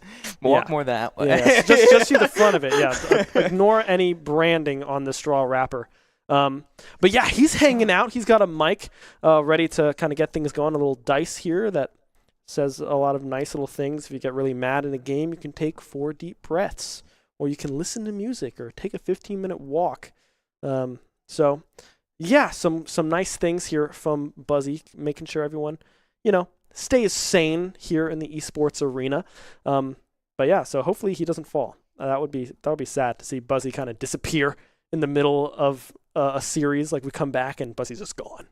That would be spooky, but that would be awfully festive. It huh? would be. What do you That's think true. about that, Buzzy? Couldn't have said it I better, agree. frankly. I agree. All Well right. said. Looks like in the arena here, in the in-game arena that we are attempting to load into now, I believe the 3rd or 4th time. But Looks like it's going to work. Now, this might be a button check, so let me not get too you're so right. excited. But I will let you know that the players are loading into a game of Smash Bros. Right now. We have just been told that it's a button check, so hey, I hope your hopes did not get too high there, or at least as high as mine did, because you may hear my tone progressively drop back down to where we were. To melodramatic. But back to gameplay here. This is, the $1,000,000 question. What flavor of Snake are we going to see? We've seen, I feel like, two very distinct playstyles of Snake just this season in the form of Angel Eyes and Malachite. Mm-hmm. Those are about as polar opposite playstyles on this character as you're going to get, but I think that benefits SU in that they were able to match up against both of those and feel it out, feel how that matchup works with a lot of characters on our roster. So that's the question, right? Which Snake are we going to see? It's Snake is a spectrum. We won't see Angel Eyes or Malachite, but probably some combination thereof. And how long will it take SU to get a read on how this guy plays? Yeah, right now, kind of slow and steady wins the race here for Kronos. Up tilts connecting here for AJ as well. Definitely a good matchup into the Snake, all things considered, with that Reflect. Able to come through and kind of mitigate a lot of the ranged potential that this character is able to work with grenades and Nikita missiles, whatever it may be. But thus far, Kronos not being afraid to push the agenda with one stock already taken off of AJ's Falco. Yeah, AJ losing the first stock of this, but finding some good damage in return. Very much still in this, but coming off last week, AJ, I have to say, probably playing with a bit of a chip on his shoulder, as in set 2 of that UCF series was a pretty bad beat for this SU squad, and a lot of it did unfortunately fall on the shoulders of AJ, going 0-3 in a matchup that SU really needed. So looking to respond here, and I expect a response. AJ is a very talented player and can find critical stocks when the team needs it, and has already this season. So this Snake, though, does make up some of these critical stocks. You really don't want to see SU leave too many stocks on this player if they can avoid it. Yeah, trying to now recover here off of that save. Still plenty of percent built up here in favor of AJ, trying to find their first stock here, fishing for that sweet spot back air, which could very likely find the kill here. Will instead be able to find the up air, the double jump connecting there, does land onto the C4, now to 89%, but still able to find that first stock here up against Kronos, trying to keep that momentum going. A back air yet again connecting, but still struggling to really close the gap here against this Snake. Another combo coming through, but now fishing for those up tilts. The kill move will be able to kill this Falco at 100%. Yeah, I mean, this is Snake in a nutshell. These up tilts come out so fast. That time it gets up in the air to find his kill move, that up air. Not often the kill move you see from Snake, but certainly one of so many options that character has to take away stocks. So AJ comes up with only one to start SU's series here against Fisher. Tough break, probably not how they drew that up, especially given that I know AJ and the Falco are kind of the preferred matchup into Snake, but doesn't fall their way, and now SU forced to respond with a character they might be less comfortable with.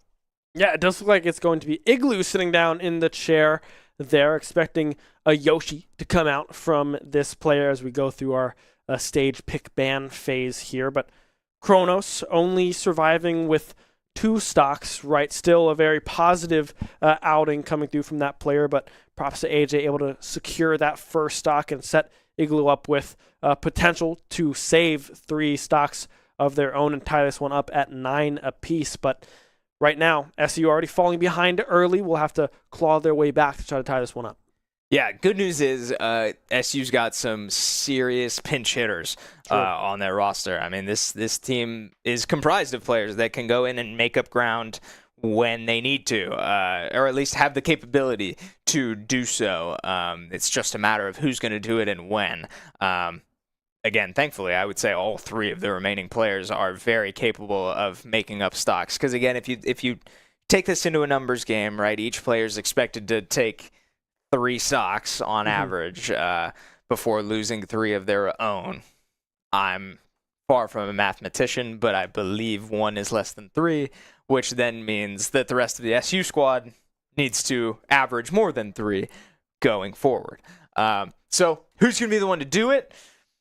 I don't think there needs to be an answer right now, because it will likely come down to matchups and decision-making later on, likely at the hands of Fisher, because what this advantage does for Fisher is now give them counter picks going forward as SU is forced to play one of their cards early here in the form of Igloo sitting in the hot seat. Yeah, Igloo will be the response here to Kronos' Snake, right? So we know Igloo has a lot of experience into Snake. I mean, we've played ODU about 50 billion times and played Angelize about 50 billion times, right? So we know how to work around the projectile game that we can use as we go to FD. Here is the stage selection coming through from SU, just trying to mitigate those platforms, really just play a linear game here and try to use that very small top blast zone as well for some up air strings as a double dash attack comes through from Kronos, able to put up pretty good percentage with that one on to Igloo here. Now fishing for a potential back air. We'll be able to find it, turning that one around into the Nair, but still kind of fishing for that kind of grab cheese towards the ledge here to try to capitalize on an early stock. Yeah, I think a moment to watch for with a stage pick like Final Destination is that this stage has a very small blast zone, and we all know, we've seen that Igloo's very comfortable chasing snakes up to the Halo platform, or the helicopter thing, all the way up to the tippy top blast zone, and Igloo will go up and throw eggs at you and try to up air you. Wow, nice little footstool combo there from Snake to get this second stock rolling after taking a first one off Igloo. But keep an eye on the top blast zone here. If you are Snake, probably don't want to recover too high, knowing, or at least we know, that Igloo's not afraid to chase you up there and try to steal a stock. Yeah, the fair not quite connecting with that sweet spot that they were possibly looking for, but still built up to 98% here is Kronos' second stock. But already Igloo finding that forward smash, able to find that second stock, but still very dangerously high percentage here from Igloo on this second stock, 103%. Ideally, you survive with this stock still intact, but the way that Kronos has been playing, it is going to be difficult, especially with the stage selection and the very, very small blast zones. Yeah, there is a C4 on the right side of the stage, and Igloo is getting a little close. He's standing on it right now, and he will lose that stock. So Igloo just losing track of that C4. I thought it might run out of time there, as it was there for a very long time, and I was going to compliment Igloo's recovery through it to the opposite side of the stage, but unfortunately can't stay away from it for too long and is now starting to eat up some damage. But both of these players on their last stock mean that none of this damage matters until one of these players walks away with a kill. Yeah, trying to secure this stock. We saw the forward smash go just wide there for Igloo, but now both of these players at a very dangerously high percentage. Anything can happen in this scenario. We'll be able to get back, find the back air, but can't quite find that kill just yet. Eggs getting tossed up left and right. It looks like it was another C4, if I'm not mistaken, there on that left-hand side. Not able to keep track of that second one, and now Kronos surviving yet again with only one stock lost. Yeah, it's great awareness from Kronos, knowing that the C4 falls really fast. So he was dropping grenades, recovering high and raining hell on the stage. But the C4 falls really quickly, and it fell right on top of Igloo, and Kronos with the awareness and wherewithal to press down B in that moment and send Igloo to the blast zone. Tough break once again for SU as they fall to the hands of Snake once again, now forcing this next player in, who you all see the same as us, looks like will be Kip, which I know is not a matchup that SU loves, but when you're down numbers like this, you are sort of forced to make some uncomfortable decisions, you know? Yeah, it's going to be Kip the answer to try to take away this first stock here of Fisher West. And mind you, this is only the first player that Fisher West has put in thus far. We still have a slew of other players that we can put in, notably the starting 4 that we saw against Fisher Navy in their one loss in this year. I think this is, so Nexus, Alandis is still in play, but does play Snake, so wouldn't expect that one to come through. Taz the Best on Wolf and Sin on the Jigglypuff still all up and available. So getting through this stock is step number 1, right? You have to find this first stock and force out the next player of Fisher West and just try to keep that ball rolling. Yeah, I have to say, coming into today, we knew that it was going to take all SU players really firing to make this thing work. And so far, we have not seen that. AJ falls short, Igloo falls short, both with opportunities to put it away. Cronus very much playing a strong game on the Snake and not giving many opportunities to capitalize and take away those Snake stocks. But ultimately, Igloo and AJ just struggling to get it done now.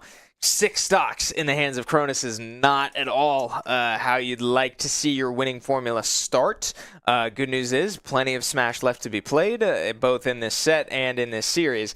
But where I said, SU has players that can make up ground, 10 stocks still remain on the side of Fisher, and now with only 2 players, that's a pretty different ball game for both Kip and Willie to be taking 5 or more stocks. Yeah, I mean, it's going to have to take perfection out of both Kip and Willie here to really claw this one back. Ideally, you take this stock up against Cronus without losing one of your own, right? Make this one a 9-6 ball game. A very high potential of being able to come back in that count instead of a 10-3 scenario that they could find themselves in, or a 9-3, whatever it may be. But first things first, you got to get the stock off of the board. Kip already playing very patiently with the Gallica thus far, able to connect one aerial. Goes for the forward smash as well, and already 98% built up onto this Snake. Kip playing extremely, extremely well. Z-drop on the bell as well, going for the forward smash, just trying to seal the deal, but can't quite find it. Yeah, Kip is playing very well, very confident, but I have to say that Cronus has eaten 3 or 4, maybe 5 of his own grenades as well. So struggling to set up his own game plan here in his 3rd matchup against this Pac-Man, but now here we go. Here come all the hitboxes as Cronus gets more than enough space to set up a play like that. The bell comes out and forces an air dodge back onto stage. Nice little shield into the jab to again create separation and let Cronus set up this game plan that Snake is forced to play around. And Apple connects and almost takes the stock. Hydrant in the air won't hit, but the key will, and it's still not enough. Now Pac-Man cannot go up and threaten stocks up top nearly as well as Yoshi can, and now being above Snake is definitely not where you want to be, where you have to deal with these up tilts and up airs like Cronus has been comfortable showing. Yeah, now just trying to play the patient game, trying to find this kill shot. We'll find the grab into the back throw, and that should find the stock. Yes, it does. Kip able to survive with 3 stocks on their Pac-Man. Now bring SU back within 3, within striking distance here against Fisher West, but still going to be quite the uphill battle to climb here if you are SU. Yeah, first one down, right? Step 1 now behind you, and that's really all you can ask for Kip holding on to that stock as well. I have to say, at the very end there, I was very nervous after Kip got that back throw. He was standing right on top of a grenade, and Snake was taking a while to die, and I was very worried that grenade would blow up and launch Kip out into the blast zone. But Kip saw it, rolled away at the last second, and then we cut to the free cam, and Kip was smiling. So I think the team maybe had a say in that one of, yo, Bro, move, get out of the way. The game's not over. So funny moment, but Kip ultimately gets the job done, and now progresses Fisher's lineup into their second player. $1 million question, who's it going to be? With 7 options left, I can't even start to speculate, although I guess we can likely rule out the other Snake player, unless there is a secondary that I'm not aware of. But in terms of dealing with Pac-Man, you've got a lot of options, especially given that the starting roster that we were expecting includes a Falco and a Wolf, which is not great news. What just happened on our broadcast? Did we have like a bunch of icons? Okay, hey, shout out Coach Nando. Redeeming an on-screen celebration. Nice. I have this stream pulled up on my laptop, and there were like all of these little, like, I don't even know, all over the screen, and I look up at our preview and it's not there, and I was like, what just happened? Shenandoah Flies logo? Is that what our producer said? We just had a bunch of, you probably all saw it if you're watching on Twitch, that we just had a bunch of Shenandoah Flies logos popping up. Hey. Shout out Nando. Yeah, right on. Yeah. Keeping us entertained. Exactly. Keeping us in it, right? So for SU, it's definitely going to be a challenging uphill climb, right? You mentioned the Falco and the Wolf into a Pac-Man. That's not necessarily what you want to see as a Pac-Man, because that pretty much renders all of your abilities kind of useless if the Shine and the Reflect come out in time. So it'll be interesting to see how Kip is able to play into one of these players. We do see the switch that is entering the arena is Nexus on the Falco. So that will be the response coming through from Fisher West. Yeah, can't say I'm surprised. This is a roster full of options that could very much deal with Kip. And, we've seen Falco specifically, and other Star Fox characters, but Falco specifically succeed into Kip. I got to watch Kip play at Supernova, and he took his first loss in pools to a Falco. Mm-hmm. It's a tough matchup because Falco can sit there and reflect 60 times over the course of a game, and there's nothing wrong with that. That's part of the game plan, and it's hard to predict when your fruit might be coming back to you. Shout out to the Shenandoah Flies. Making an appearance here today. Can't say I saw this coming after the loss they took in Marvel Rivals, if I'm not mistaken, just last week on Friday. But different look for the squad, for the Shenandoah Flies. They've clearly done some restructuring and adopted our entire Smash team instead of Marvel Rivals. So I wish them luck. I'm not sure if we'll see them compete today, but at least under the name Shenandoah Flies. Yeah. But they play for the Hornets here tonight. Right. I want to assume that I think that was like our April Fool's logo rebrand or something like that. Yeah, like 3 years ago. Yeah, a while ago. I don't even know that was like MS Paint, and we drew this. Well, you saw it, that thing. Whatever that was.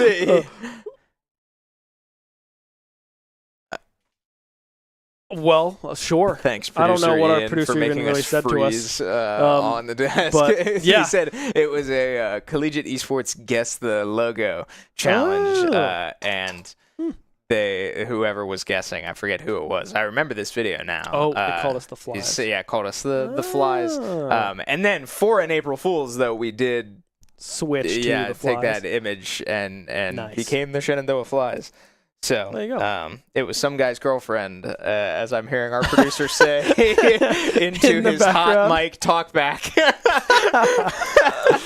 Oh my goodness! Yeah, we have a good time here at SU as we still await the next matchup here in this Fisher head-to-head.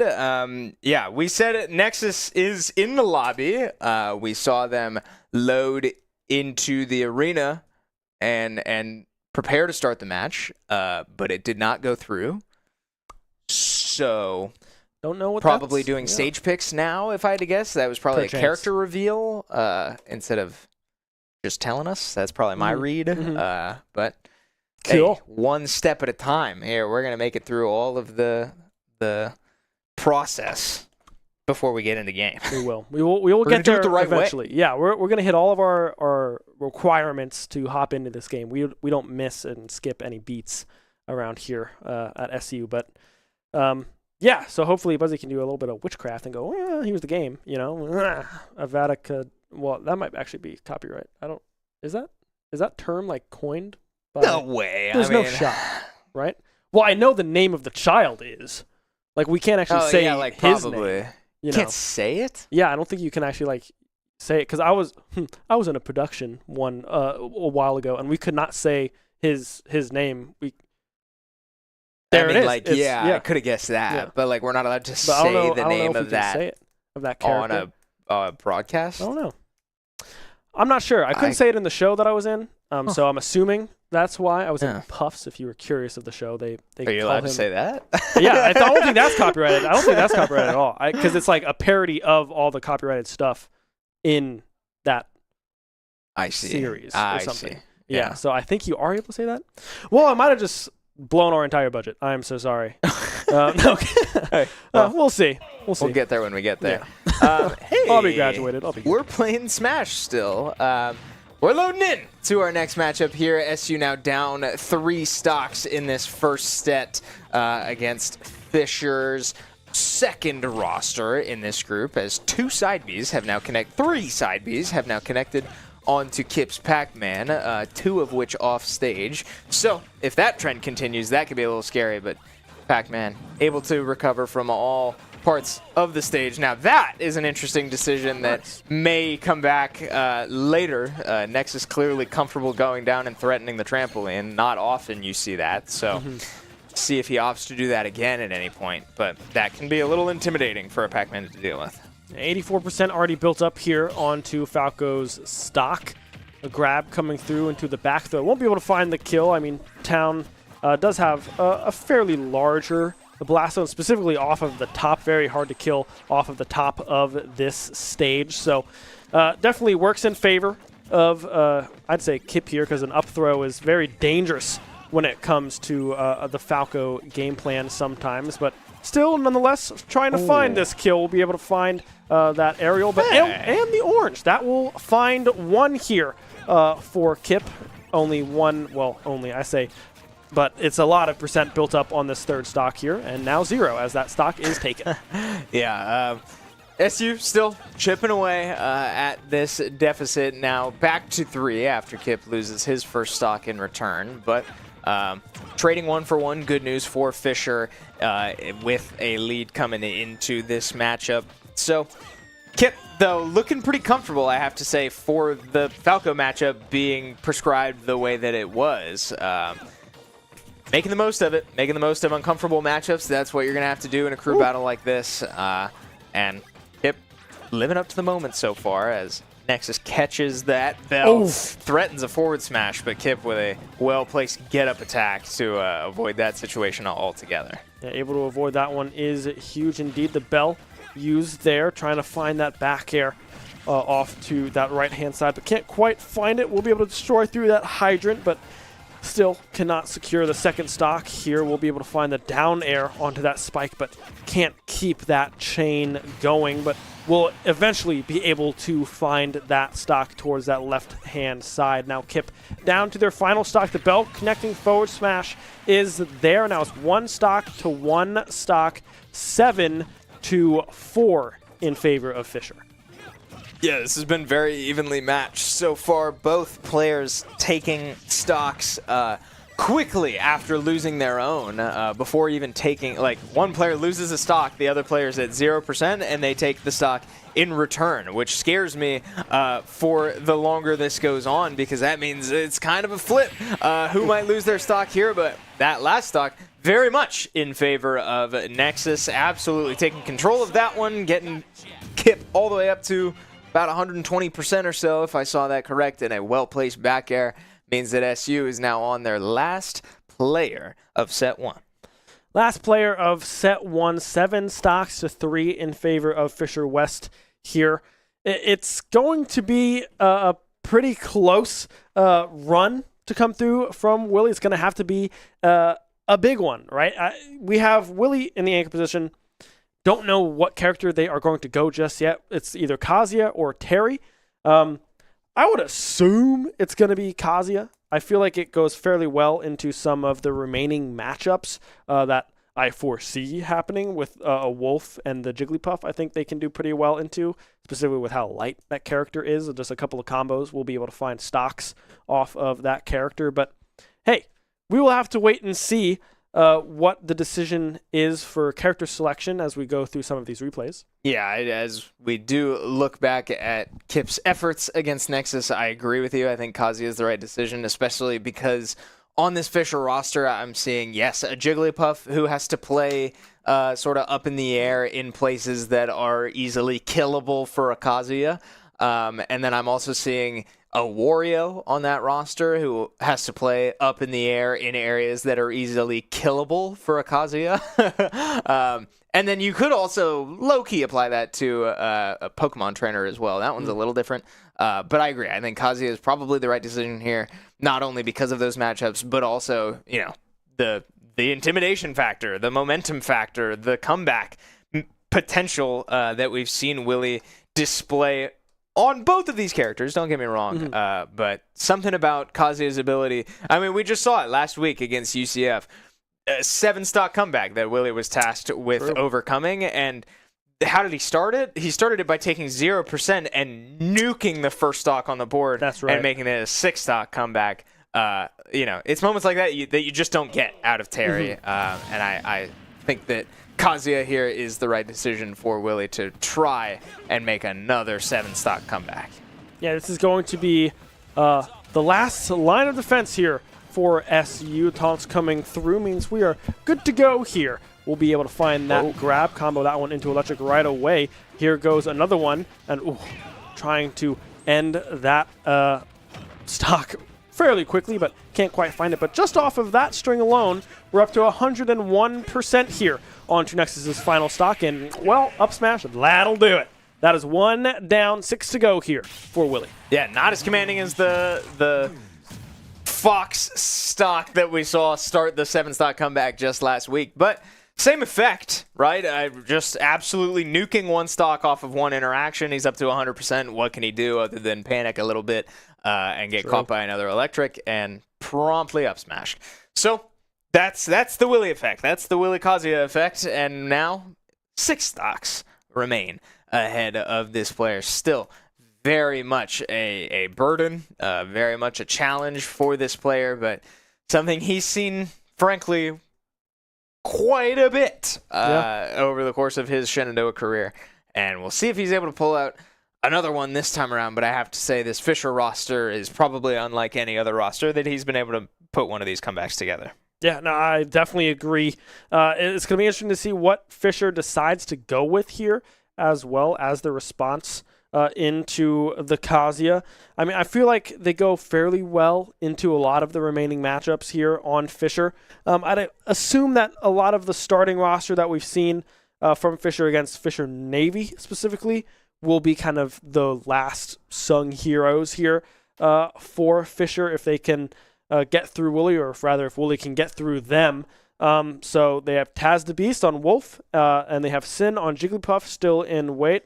Alandis plays Snake, so don't assume that one would come through from Fisher. And then, like you said, the Wario, the PT, and the Mii Brawler still kind of in the wings if needed. But I do feel like Willie's character selection with Kazuya goes fairly well into a lot of the remaining characters here for Fisher West. Yeah, it's an odds game. You know, that's kind of all you can ask for. Obviously, it is still up. You know, it's not random. It's up to Fisher who they put in. They can choose to not put in those characters that Kazuya is strong into. But again, it's just part of the strategy, right? It's all reverse psychology until we're into it, because somebody has to make a decision. So as we await who this next player will be, we will let you know as soon as we see them join the Battle Arena here for this matchup in NECC.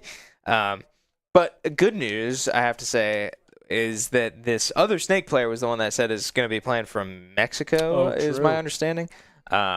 So if we're not going to see them, that's good news for ping reasons. Yeah, very true. That we might get some responsive Smash Bros on our screen. Never mind. Well, Alandis' Switch did just join the arena. Now, that means there has to be a sub-character from Alandis. It's not just the snake that we thought was all that they played. So we'll have to see what the character selection is from Alandis here. But this is, like we said at the beginning, the character that we believe is playing from Mexico, which is, if you didn't know, pretty far from Virginia. Let's look it up. So, yeah, how many miles away? I don't know Let's where go he's like at in Mexico Mexico. City. Maybe this is like shoot Mexico City. Drive to Mexico City. How far is that?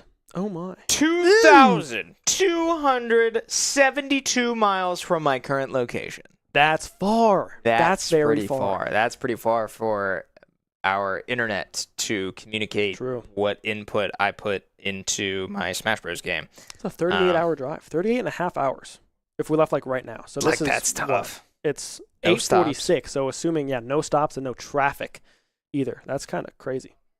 Wow, that's far away. Brutal. Going So- right through, what is that, New Orleans as well? Probably I think Houston, so. Looks like, Nashville maybe? perchance. Yeah. So Mexico's pretty far. That's the takeaway. But, what can you do? Like, hey, not his fault. He lives in Mexico. It's not our True. fault that we live in Virginia, right? This is Right. just what we have to overcome. But while we await this upcoming Smash series, we have update on our other teams. Rocket League, unfortunately, dropping their second series of the day 3-0 as well. So a tough close to their NECC season with a doubleheader here tonight, dropping both games 0-3. But Marvel Rivals also competing right now, currently up 1-0. So they've been looking pretty good. They did get an unfortunate loss. What was it, last week, 2 weeks ago?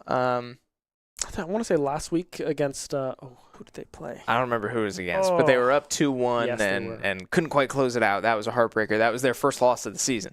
But True. they've been looking very good, Mhm. so I want to shout out them. They're chugging, and it sounds like they are chugging still in their matchup here today. Some would say humming. Humming. Yeah. I mean, they're Some would humming. say. Yeah. Could say that. could say. Dabble. So it's a good night here for the Rivals squad, trying to secure a 3-0 victory here tonight, and SU trying to claw back from a deficit that they found themselves in as we enter the final two players for the Fisher West roster. Alandis is the selection on the side of Fisher West, but we have not quite seen, at least I don't believe I've seen the character selection to I don't come believe through I saw from it either. Alandis. So Might have been while we were looking at Mexico. that's true. We might to have be been fair. looking at Mexico City's drive and how far away that is, which is very far away. Very far. So we'll see what the matchup looks like here, but still waiting to hop into that game. Not sure if there's a difficulty in kind of maybe the connection is causing a problem right now. I'm unsure what is going down, but hopefully we will be able to hop into this game relatively quickly and give you some very, very good Smashy Bros. Excuse me. Yeah, again, I assume it's, stage picks and stuff.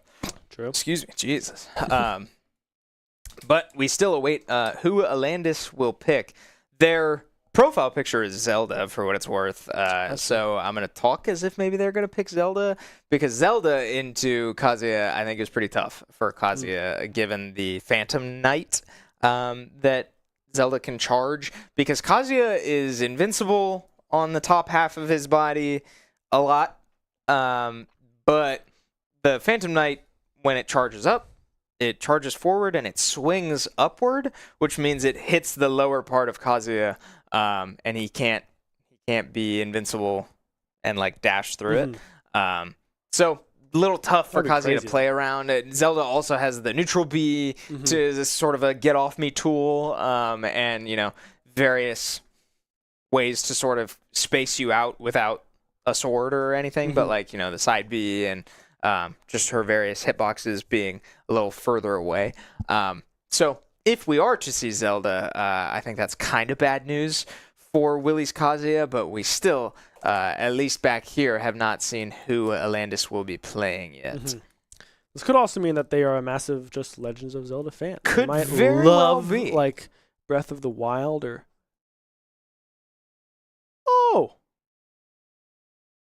Okay. We're getting a update from our producers. Sorry, we froze again. Okay, sounds like they tried to send in Alandis on Snake as well, Can't which do that. again, we've been saying all night is against the rules. Cannot do that. So we will now, it sounds like, be getting a Kazuya Ditto. Cool. Right on. Yeah, Kazuya v Kazuya.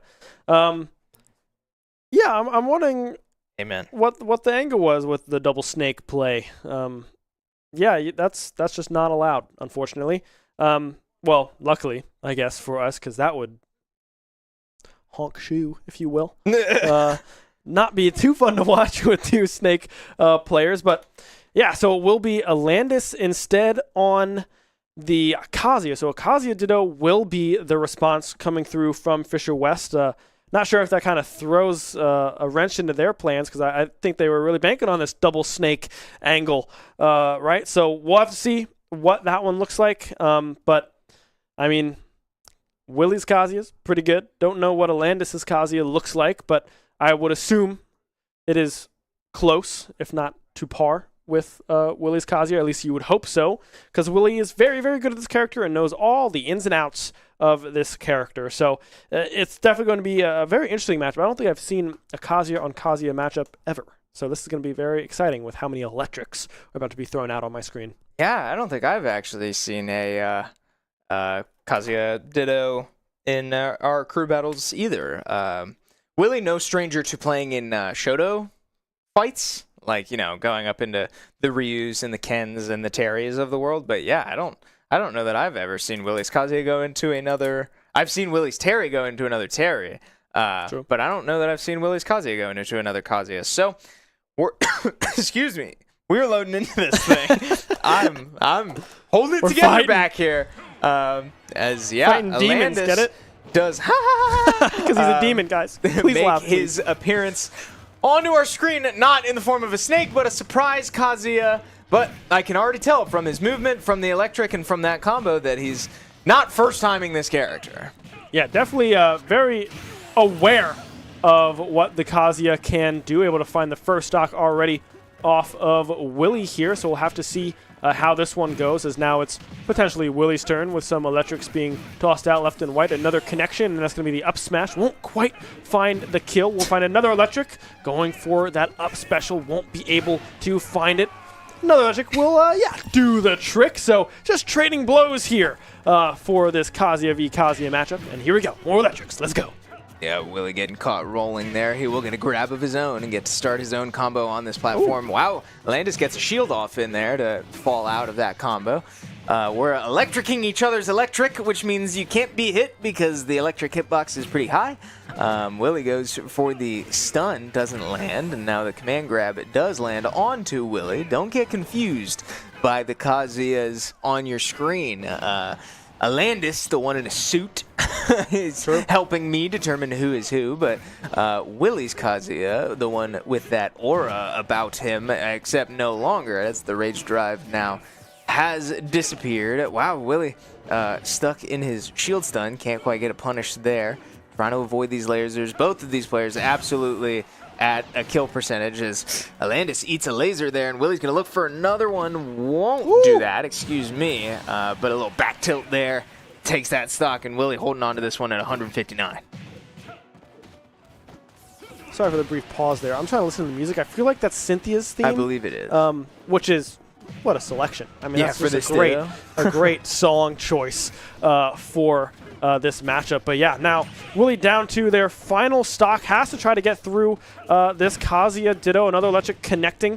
That will lead into another one, trying to connect that one. Won't quite find it, but this might just do it. The up special going just wide. Spot dodge coming through from Willie. Yet again has that Rage Drive up and ready to go. So we'll have to see if that one makes an appearance here in this very, very close matchup. But Willie hesitant to go for the electric there off that edge, being at the very high percentage that they find themselves. Yeah, Willie, not much room for error here, but again, with Alandis at a percent like 60, now 73, 84, you have to think that just one Kazuya combo might do it. No Rage Drive online, but it will still be enough to take Willie's last stock. So Alandis comes out on top in the Kazuya Mishima Ditto, and Fisher at 8:55 p.m. Eastern Time has taken set 1.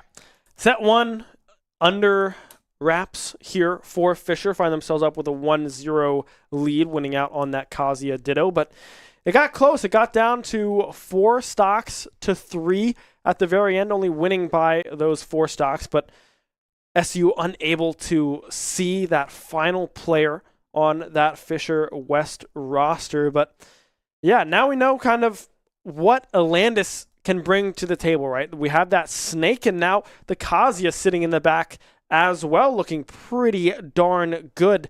So we'll have to see if Kronos even comes in again on the Snake. I'd be interested to see if they just pull that player altogether or put them on a different character to see if Alandis can play Snake instead. But still, nonetheless, Fisher West up 1-0 in this series, looking to close it out in the series to come. Yeah, looking pretty good, looking pretty strong. Alandis, we knew, was going to be a threat, and certainly did not disappoint. I did not think we were going to see Alandis, but Fisher trying to put in 2 snakes is very much against the rules.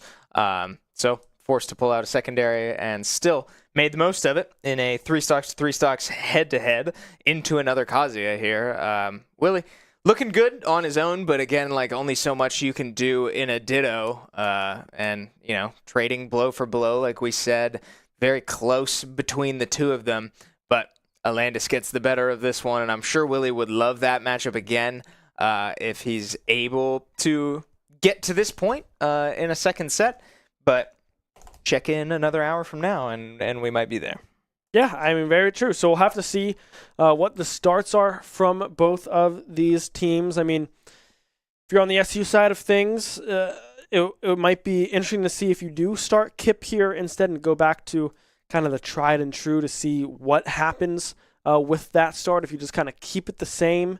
Or maybe it's Willie going in first instead to try to get through a lot of those early stocks, but that one would surprise me. But again, it's just kind of that toss-up. We don't really know for sure what these rosters are going to look for in this second set, because everything resets. All the players back on the field, and now characters kind of a toss-up on the side of Fisher, with them trying to go with that double snake strat, which is not supported by the rules.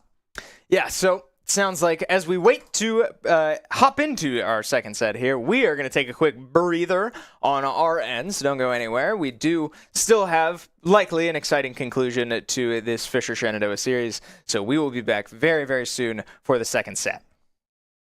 Shenandoah University is a big little university rising. With 22 Division III sports teams, over 200 areas of study, Over 300 annual performances, an elite academic esports program, Nationally ranked health professions programs, one of the biggest university presences on Broadway. immersive AR and VR learning programs, Cybersecurity and computer science programs, and innovative undergrad and graduate programs. all at a place that cares for you. Shenandoah University is the big little university rising. Find out more at su.edu/rising.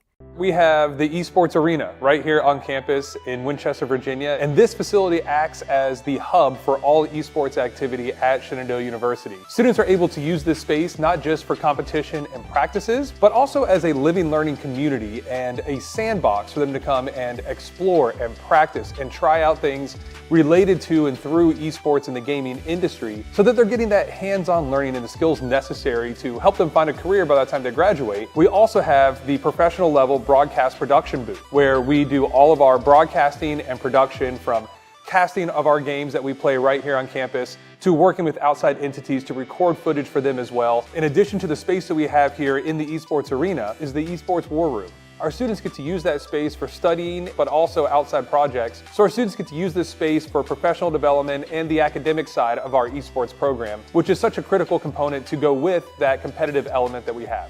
So we combine all of our facilities at Shenandoah University with competition, community, and career preparation. We have over 250 days of programming, and there's something for everybody, and we want you to be part of it.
Oh boy! Hey, we thought we had a little bit more time. This is not a button check. It is Landis on the Snake immediately. It will be a little bit of a switch up here. They do want a Landis on this Snake player. Kronos not seeing the light of day here tonight, but already SU off to a much stronger start here on starting AJ here on this Falco. So this player out of the way might be massive for SU here in the future, and some strings getting put together already from AJ in the air. Let's get hit by that grenade, but still looking much, much better. C4 on that left platform, by the way. Keep your eyes on it as they land on top of it, both of them. Oh my god. Yeah, AJ looking pretty good to start this thing. Fisher, oh man, catching that roll from AJ and downloading. I guarantee that he rolled to the right, so we'll see if that happens again. That is a crazy hitbox, but well, how about it? AJ recovering with the side B and confirming it into a back air. Starts this thing off with first blood and puts SU up in their first lead of this series. Yup, Tilt able to Just finish like the job there, trying to find the Nikita missile instead. The C4 replaced onto that platform will be able to find some good percentage there on to AJ's Falco thus far. The down air connecting as well. AJ struggling to get that early advantage, that early start that they were able to find on that first stock here.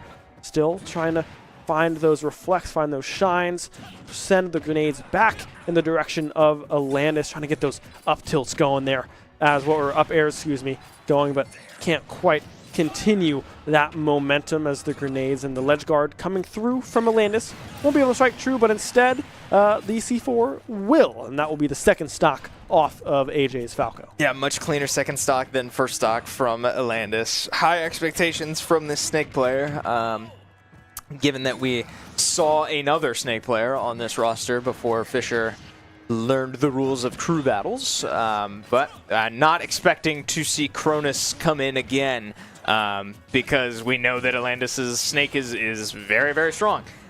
So AJ looking to make the most of this pretty tough matchup, but a matchup that SU has trusted him to deal with. C4 goes wide, two C4s go wide there. Make it a third from Landis as the explosives are still raining. Wow, yeah, got me. I didn't see that one. Too much for AJ. Landis' Snake very much clicking after that first stock. Bit of a hiccup to start things for Fisher, but pulling the reins in and starting this thing pretty similar to how they did just one set ago. Yeah, Landis able to take that first 3 stocks fairly cleanly, only losing one of their own. Now you have to assume that this would be either Kip or Igloo to come in to try and respond to the snake. It does look like it is Igloo sitting down in the driver's seat here for SU. So assuming that Yoshi into snake matchup here yet again as we hop into the beautiful replays of that last stock. AJ off to a very hot start, but just couldn't quite find their footing after finding that first one. Yeah, I think Alandis was just caught a little off guard by the speed that AJ was playing with to start. But Alandis quickly caught on and started to, play the setup game and made the most of it. So walking away with 3 stocks. Again, these replays, nothing crazy, right? AJ making his way to C4s that we couldn't see. And that's tough. That's the snake matchup. Losing track of C4s is a great way to lose your stocks, unfortunately. So Alandis still on the board, looking to get more. Yeah, we said it. Igloo now sitting in the hot seat, was not able to find the conversion that I'm sure he wanted last time going into the other snake. But see if Igloo's able to write a different story this time. Paint a different picture, if you will. Shout out Expedition 33. Great game, by the way. As soon as it said painted it, I was like, oh, I know where this is going. I know what this is going to do. Yeah, phenomenal game if you've not played it. A Game of the Year nominee. Likely. In the running. Yeah, I think deserves Game of the Year, personally, but we shall see if that comes true in the, I don't know, when is that, award ceremony? Is that usually like early December? Oh, okay. I didn't know maybe if it was late in November. January. Because I know Oscars are their year. It's not the end of the year. It's mid-year. It's kind of their calendar year. I'm pretty sure it's early December because it's usually one of our last weeks of the semester. Yeah, so, you're totally right. And it's always that. on a Thursday, so we get to go to beta. Nice. How exciting. Well, you know what else is exciting? This matchup. We got Yoshi, Igloo, coming in against Alandis' Snake here, trying to seal the deal, find 2 stocks cleanly, and keep SU in this crew battle. But thus far, the ground getting watered with grenades and bombs and all sorts of explosives coming through from Snake, already racking up 42%. The Nikita missile is up and going, and Igloo struggling to approach the Snake right now. A lot of great spacing coming out with the placement of these grenades. Yeah, it's just overwhelming, right? This is the Snake brand. Igloo trying his best to dance around it, trying to weave in his own hitboxes, and does find his way in here and is going to look to get it, but Snake did pull a grenade in there, so that's part of another reason why Snake is such a great character, is that he can fall out of these combos. Even when you find your way in, Snake more than willing to blow himself up as well as you to get out of a combo and avoid what would likely be more damage. So again, just this character very, very well-rounded and problematic. Downbeat coming through. We'll be able to find the kill there. I believe that was a falling C4 yet again coming through from Alandis, able to find that kill. But now with 107 remaining here on the second stock, Igloo trying to close the door and find this first stock in this matchup. But already Alandis looking very, very strong already in the second stock of Igloo, already built up to 102. C4's mortars getting tossed up left and right now from Alandis. Nikita missile up in the air. We'll be able to connect and find the second stock off of our dancing dinosaur. Yeah, the Igloo, again, just sort of struggling to find his way in and find results. 130% is a good sign as a back air connects, but it's still not enough. Going to go up and try to find the eggs. None of them quite land that time, and the up air falls short as well. So we return back to the stage, and Snake setting up more grenades. Oh man, Igloo with a hard read there on the up smash, but facing the wrong way means the hitbox comes out late and does not connect onto Snake. So 157% still on this Snake. Is Igloo going to try to go up high once again and just land? Yeah, you have to think at this point, an up air would do it, a back air would do it. maybe an egg depending on where Snake is, but there's that back air to finally get that stock off of Alandis. Yeah, 75%, however, still built up onto Igloo's third stock. Has to try to find this one without losing it, right? To try to set up SU for a potential run here in set number 2, but already going to be very, very difficult. Going for that up tilt. We'll find the up air off of the grenade, the dash attack. Nikita missile now back up in the air. Won't be able to connect. Patience coming through from Igloo, the jab, the down smash as well. Can't quite find the connections. Good shields, good dodges coming through, and that will be yet again another C4 from Alandis. 6 stocks now out of the way. Yeah, once again looking pretty familiar to last set. 2 stocks down through 2 players on SU's roster. This time a different Snake in the mix, but more of the same woes for SU. Now Kip, the one forced to go in and try to clean up this last stock, but have to say, last time he did it, it looked pretty smooth. Kip did not lose a single stock, I don't believe, and was extremely aggressive and successful into the other Snake. So, see if he's able to replicate that success, but definitely would not want to replicate what we're seeing here. Yeah, Kip now the answer, the response from SU to try to get Alandis out of the way, and see now the second player on Fisher. We would assume that could be Nexus on the Falco. Maybe Kronos has a different character that's not Snake. We will have to wait and see what the selection is. But like I said in the first set, first things first, you got to get through Alandis on this final stock, and Kip will be the one to make the go-ahead try, the first try at this final stock that Alandis is holding on to. Yep, one stock at a time. It's the only way to approach this game, especially when you are behind in a measurable deficit like this.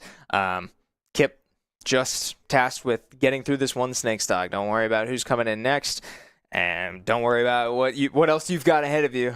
Just hold on to your stocks and get through this one.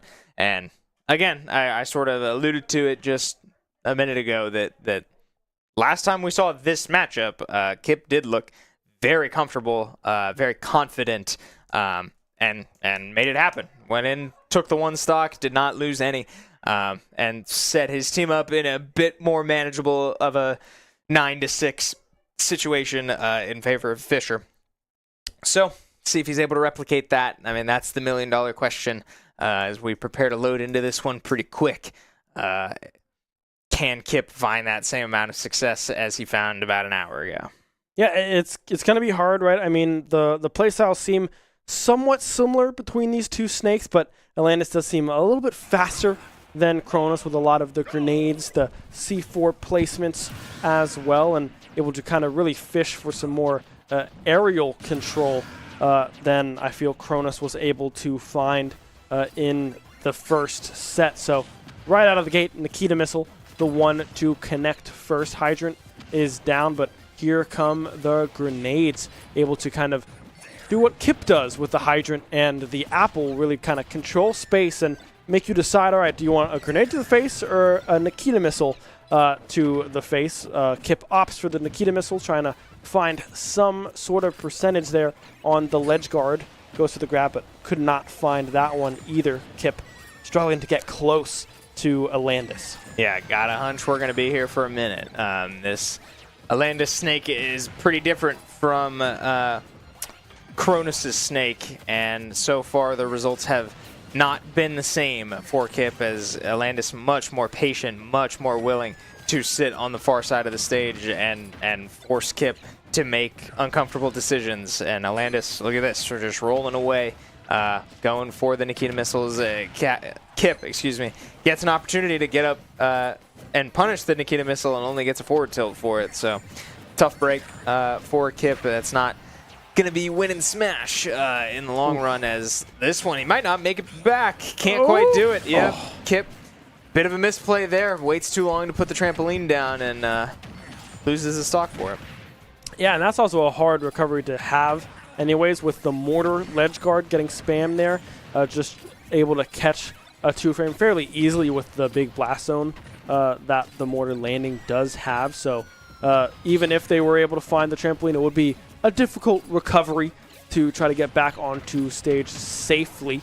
The hydrant kicked off in the direction, key in hand, goes just wide, 95% built up onto Alandis' final stock here, just trying to find any kind of kill pressure, kill move. The back throw will be there, but can't quite find it.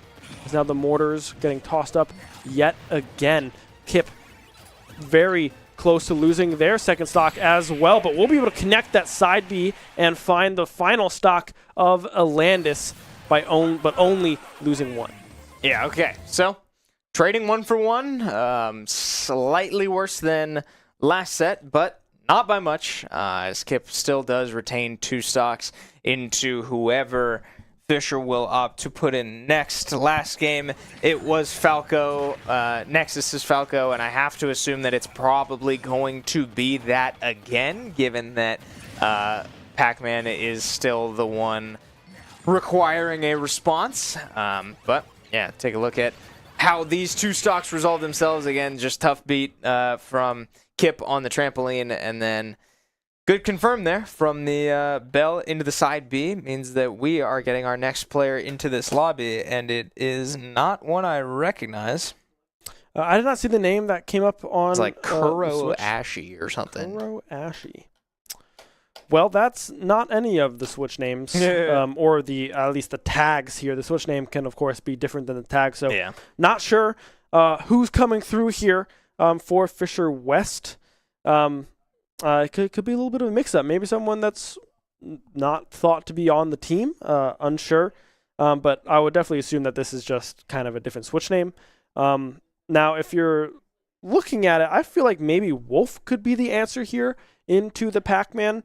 Well, I mean, Nexus is still available, but that is not the Switch that we saw join. So we haven't seen the Wolf join yet, so that could be their Switch, maybe trying to get some playtime on the Wolf here for Taz the Beast is the Wolf player for Fisher West. So still kind of works in the same function with that Reflect and has some pretty strong aerial combinations that you can string together with a Wolf.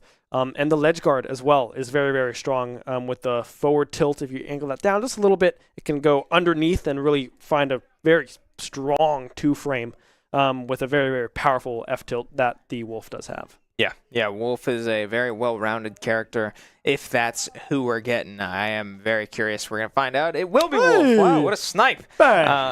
So, Wolf, the response instead of Nexus's Falco. Interesting decision. Maybe didn't like the look that Falco had last time. Maybe Falco went to bed. Maybe. Who knows? Yeah. But ultimately, Wolf still very much a good choice into Pac-Man for all the same reasons that Falco is a good choice. Again, started saying it, Wolf just a very well-rounded character.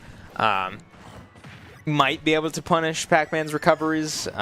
We'll see if we get into that situation. But keep an eye out for the reflectors. That's going to be causing problems for Pac-Man's various projectiles. Ooh. Yeah, thus far, they're looking pretty darn good into this Wolf matchup is Kip. I mean, we know we have a lot of experience into this character with Nimstafa being on this team for plenty of years, who was a very, very strong Wolf player. Forward smash, able to find one through the hydrant. That's one down on the side of Taz the Beast. So we'll have to see if they can keep up that momentum for Kip and find a clean 2-stock survival here into this Wolf player, but still 92% built up. A RAR kick, an up tilt can be pretty darn close to finding this stock, depending on where they are on the map. Specifically, that RAR kick can do a whole lot of work if it finds that sweet spot. Yeah, so up smash lands on Kip's shield. Bell goes wide. Excuse me. Kip with a read on the tech connects a well-placed forward smash.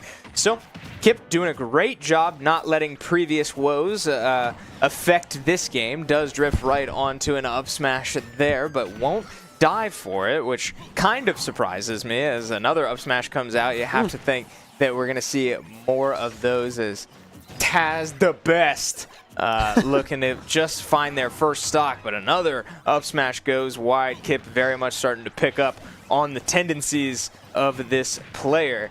And landing on Kip's shield. Oh! All right, that's a new one for me. A little mix-up, a little ring around the rosy with the side B there. Able to find 3 very clean stocks here is Kip and really bring this one back. Oh, it's a 6-5 now, I believe, the stock count here in favor of Fisher West, only by 1. Yeah, very stark momentum shift here for SU if they're able to maintain this. But Kip making light work of Taz the best. Just never could get things rolling, and it was clear that Kip very quickly caught on to a lot of habits from this Wolf player, throwing out nairs on landing, up airs going wide. The reflectors were never really prominent. The big thing that I liked from Taz the best was the value he was getting from his neutral bees. The lasers were the big generating factor in getting Kip up to these high percentages, but when it came to crunch time, when it came to put that stock away, Kip was dancing all around those hitboxes. And yeah, great read there on the tech. And then finally, whatever this bell is, yeah, again, That's landing crazy. with Wow. the back air. Hits the bell. I think extends his own hitbox into the bell by trying to attack there. And sets up Kip perfectly for one of his own little whoop. Ooh, yeah, whoop-de-doo. Yeah. Yeah, one stock now separating these two teams. Yeah, so now you got to think, you would think Nexus would be the answer here if the Falco was still available. Because, I mean, you had that Reflect still. It's a little bit faster than the Wolf player, the Wolf character as a whole.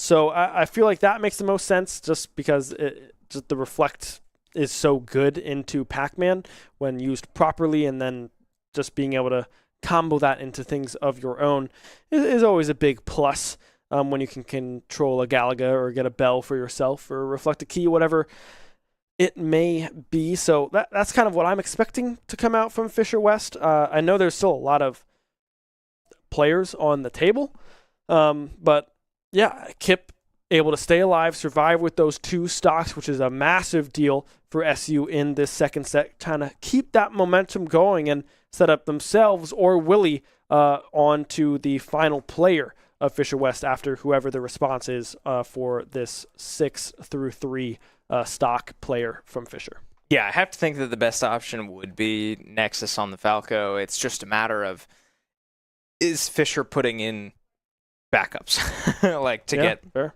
more experience? I was not impressed with that Wolf showing into Pac-Man. I have to imagine that might have been again, even before seeing that gameplay, I don't know that there was a reason to put in Wolf over Nexus's Falco. But if the Falco is still on the table, then yeah, I think that makes total sense. And if Fisher is here to win in this set, not let this go to 3, then I have to imagine the decision would be Falco.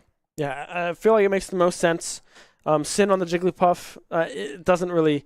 I mean, they control airspace pretty well, but Pac-Man does pretty good in the airspace that the Jigglypuff wants to try to control with their back airs. So I wouldn't expect that character selection to come through. I mean, they still have a Wario, a PT, and a Mii Brawler on the back end of things as well for Fisher West. We know Wario's a pretty fun character to see and can do some pretty good work with their up air juggling capabilities. Mii Brawler, of course, does pretty well with that. What is it? Thrupper, I believe, is the up special. Or at least one of the up specials that you can select on that character. As we do have confirmation, we do see in the arena, it is Nexus on the Falco is what we look to see coming up here against Kip.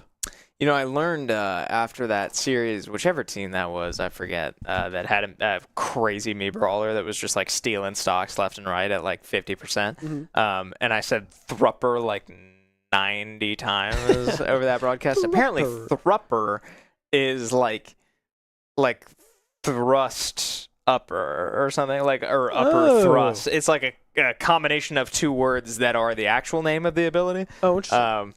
Yeah, that was I would not have news put to that me. together. I literally just like 5 minutes before that show was talking to Captain Igloo, and he was like, "Yeah, he's got this move called Thrupper," and then I hooked on that one real fast and did not let it get away.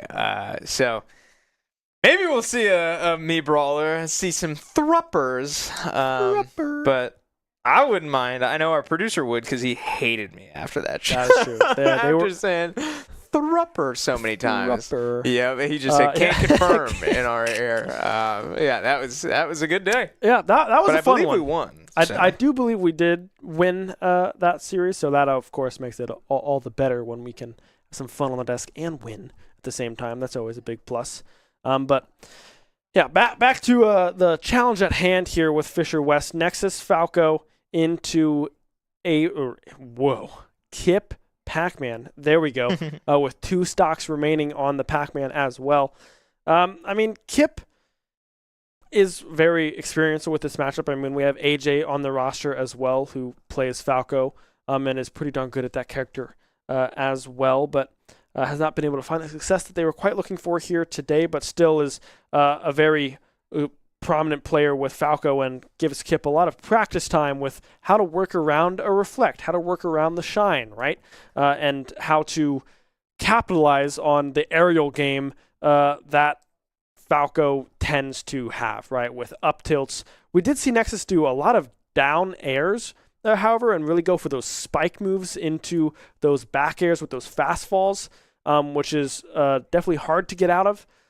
If done correctly by the Falco, I believe it is fairly close to a true combo, depending on how fast you get that fall down. But yeah, it's going to be a hard ask for Kip here up against this Falco, but I think it is definitely doable, and we could get to Fisher's 4th player here before Willie has to come out. Yeah, Kip very much not lacking in matchup experience. As you said, it's just a matter of this is a tough matchup. That's all this boils down to. It's hard for a Pac-Man to play into Falco, period. And as we confirm that Nexus is the next player coming in for Fisher, 3 stocks ahead of Kip right now, coming off the back of a 3 stock against Taz the Best. So momentum certainly favoring Kip right now, but we'll see if it's enough to maintain or if Nexus is able to sort of stuff this fire out and get this thing rolling again for Fisher. We did also get a quick update on our Marvel Rivals team. We mix it up. Marvel Rivals is down 0-2 here against, I can't remember the school that they are playing right now. Maybe our producer can grab that one for us and whisper it in our ears. But yeah, so ODU is who we are playing up against here in Marvel Rivals. So down 0-2, has to now try to find a reverse sweep to stay alive in this one as we see Nexus and Kip go at it here on the Smash Bros side of things. A lot of percentage built up on both of these players, 88-72. The Shine coming through, trying to nullify the projectile game that Kip gets to play with. A good recovery coming through. Bell in place. Z-drop, not quite. We'll try to throw it, try to find that forward smash as well, but can't quite find it with 82%. We'll be able to find that one, almost able to find the kill, but able to survive is Nexus. I didn't say it the first time we watched these two players play, but I'm starting to think it again. I'm starting to think that Nexus also has a lot of matchup experience into Pac-Man, and the reason I say that is because I'm very impressed with his ability to know what it takes to break the hydrant. He seems very deliberate in he'll go like down tilt into reflector or down tilt into, like a falling back air or something, neutral air. Every time it feels very deliberate. It goes at an angle that he's expecting, and that's something that you don't often see players do into Kip's Pac-Man. So as much as we talked up Kip's matchup experience into Falco, I am starting to pick up that I think Nexus has a good amount of matchup experience into Pac-Man. But Now, Kip still has one stock to work with. Well-placed reflector there sends the hydrant right back to him. And now Kip a little uncomfortable here. Nexus isn't able to get the ledge guard there. But Kip, with no fruit in hand, can't make it. Well, it does make it back on stage. Bell goes just wide. But 120% on this Pac-Man is looking pretty scary. Bell in hand yet again, does get tossed out, but picked up there by Nexus. Means that Kip cannot farm for really anything else. Does land the Bell, but can't find anything off of it.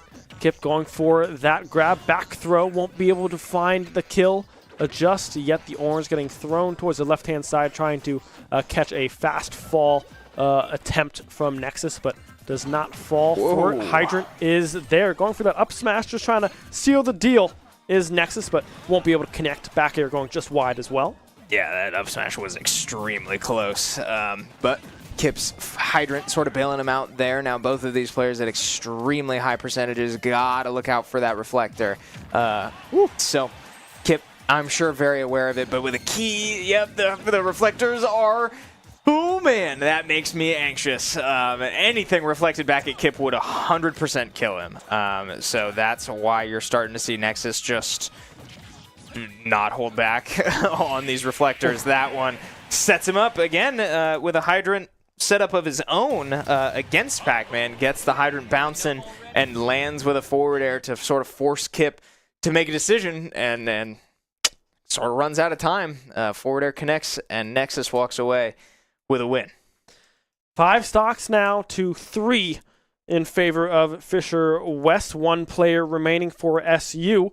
Willie, the one that we are anticipating to come through as we see them sit down in that chair as we hop into some of the replays in that last matchup. But now if you're Willie, you have Alandis out of the way, who gave you trouble in that first set rather on the Kazuya mirror. So it'll be interesting to see what Willie decides to do here. It does look like it will be the Kazuya, and they did select Hollow Bastion, just trying to get rid of those platforms that can be a little bit of a problem for Kazuya to work around with those tech rolls, those tech situations that you can find yourself in. You can kind of find your way out of some of these Kazuya combos if time allows, right? If Willie does not get there fast enough. Because with Kazuya being a Shoto, it automatically faces you with whatever move it wants to use. So you have to react a little bit quickly to try to get out of some of these ones. But it does look like we will be hopping right into this matchup. Willie, Kazuya, Nexus, the Falco with 2 stocks remaining. Yeah, I'm trying to remember. Did Willie's Kazuya go in start against Nexus on that 1 stock? I don't remember. I guess must have, right? Because Nexus came in second and Willie came in with 7 stocks ahead of him. So last time we saw these players meet, Willie, again, made pretty quick work of the 1 stock that Nexus had. This time around, Nexus untouched through 30 seconds of gameplay and finding 78% of his own, but doesn't take much for a Kazuya to find one little window, and here we go. Okay, never mind. Falco were able to fall out of the combo. Electric goes wide, and Nexus keeping this thing rolling. Oh no, Willie gets caught air dodging. Not enough to lose his stock just yet. Rage Drive also still online. Ooh. Might look to use it before going down, but cannot get it off. So a lot of damage left on the board in the form of that Rage Drive. But now Willie finally getting an opportunity, but again, can't convert it into much. Yeah, finds an electric, but again, there's the crumple. That will be able to find the first stock here off of Nexus. Only 1 stock remaining here for the Falco. 1 loss on the side of Willie as well. Up tilt, up air. Will be able to connect in full. Great combination coming through. Now, Willie just trying to end that one there with the spike, but can't quite find that connection as Nexus is able to recover. Back there connecting and will find the kill as well. SU now down to their final stock. Yeah, Willie just really struggling to find any semblance of the look we saw last time he played against Nexus. I mean, he took full control, has had opportunities to go on strings like that, but just like that, Nexus going off stage, finding the rising up air. Oh, and Willie misses the tech. So that will do it. Nexus takes full control of this series after what looked like a strong break from SU with the 3 stock coming from Kip. Nexus goes 5 stocks straight, only losing 1 along the way, and takes care of business. Fisher walks away with a 2-0 win over Shenandoah. Yeah, I mean, we knew this team was going to be difficult. We knew that the record was not truly what this Fisher West team was capable of. They now advanced to that 3-2 record. SU, I believe, now falling to 2-2, if I am not mistaken. I believe they now fall to 2-2 in this group of Div 1. So, yeah, it's definitely tough to go into some of these opponents. But, I mean, SU, they played well, right? Fisher West is a very, very powerful team with very tricky characters to try to go into, and they went toe-to-toe with them. Yeah, plenty to be happy about, plenty to improve upon as well. Certain aspects of today definitely did not go SU's way. AJ and Igloo just struggling to get things rolling. But Willie very much shining toward the end of set 1. They're starting to go on a run of what would have been almost impossible anyway, but forced into a Kazuya Ditto and holding his own pretty well against a very, very strong opponent, Alandis, who is, I believe Igloo said, Lumi rank honorable mention. So, extremely talented player. Knew that was going to be hard no matter what. But, yeah, plenty to be proud of, plenty to look back on and improve upon. Ultimately, can't be disappointed if you're SU, but take this, learn from it, and keep chugging through your NECC season.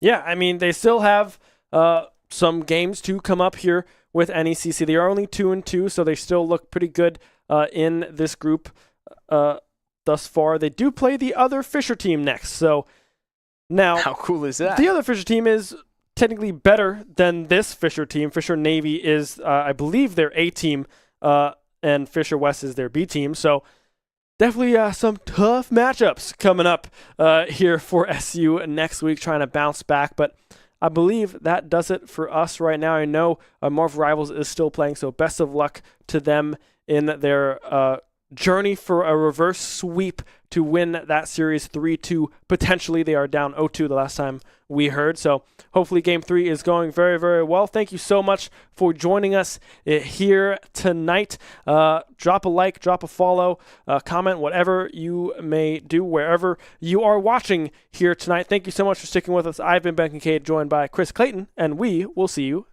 soon, tomorrow probably. Yeah, see you.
Shenandoah University is a big little university rising. With 22 Division III sports teams, over 200 areas of study, Over 300 annual performances, an elite academic esports program, Nationally ranked health professions programs, one of the biggest university presences on Broadway. immersive AR and VR learning programs, Cybersecurity and computer science programs, and innovative undergrad and graduate programs. all at a place that cares for you. Shenandoah University is the big little university rising. Find out more at su.edu/rising. We have the Esports Arena right here on campus in Winchester, Virginia, and this facility acts as the hub for all esports activity at Shenandoah University. Students are able to use this space not just for competition and practices, but also as a living learning community and a sandbox for them to come and explore and practice and try out things related to and through esports in the gaming industry so that they're getting that hands-on learning and the skills necessary to help them find a career by the time they graduate. We also have the professional level broadcast production booth where we do all of our broadcasting and production, from casting of our games that we play right here on campus to working with outside entities to record footage for them as well. In addition to the space that we have here in the Esports Arena is the Esports War Room. Our students get to use that space for studying, but also outside projects. So our students get to use this space for professional development and the academic side of our esports program, which is such a critical component to go with that competitive element that we have. So we combine all of our facilities at Shenandoah University with competition, community, and career preparation. We have over 250 days of programming, and there's something for everybody, and we want you to be part of it.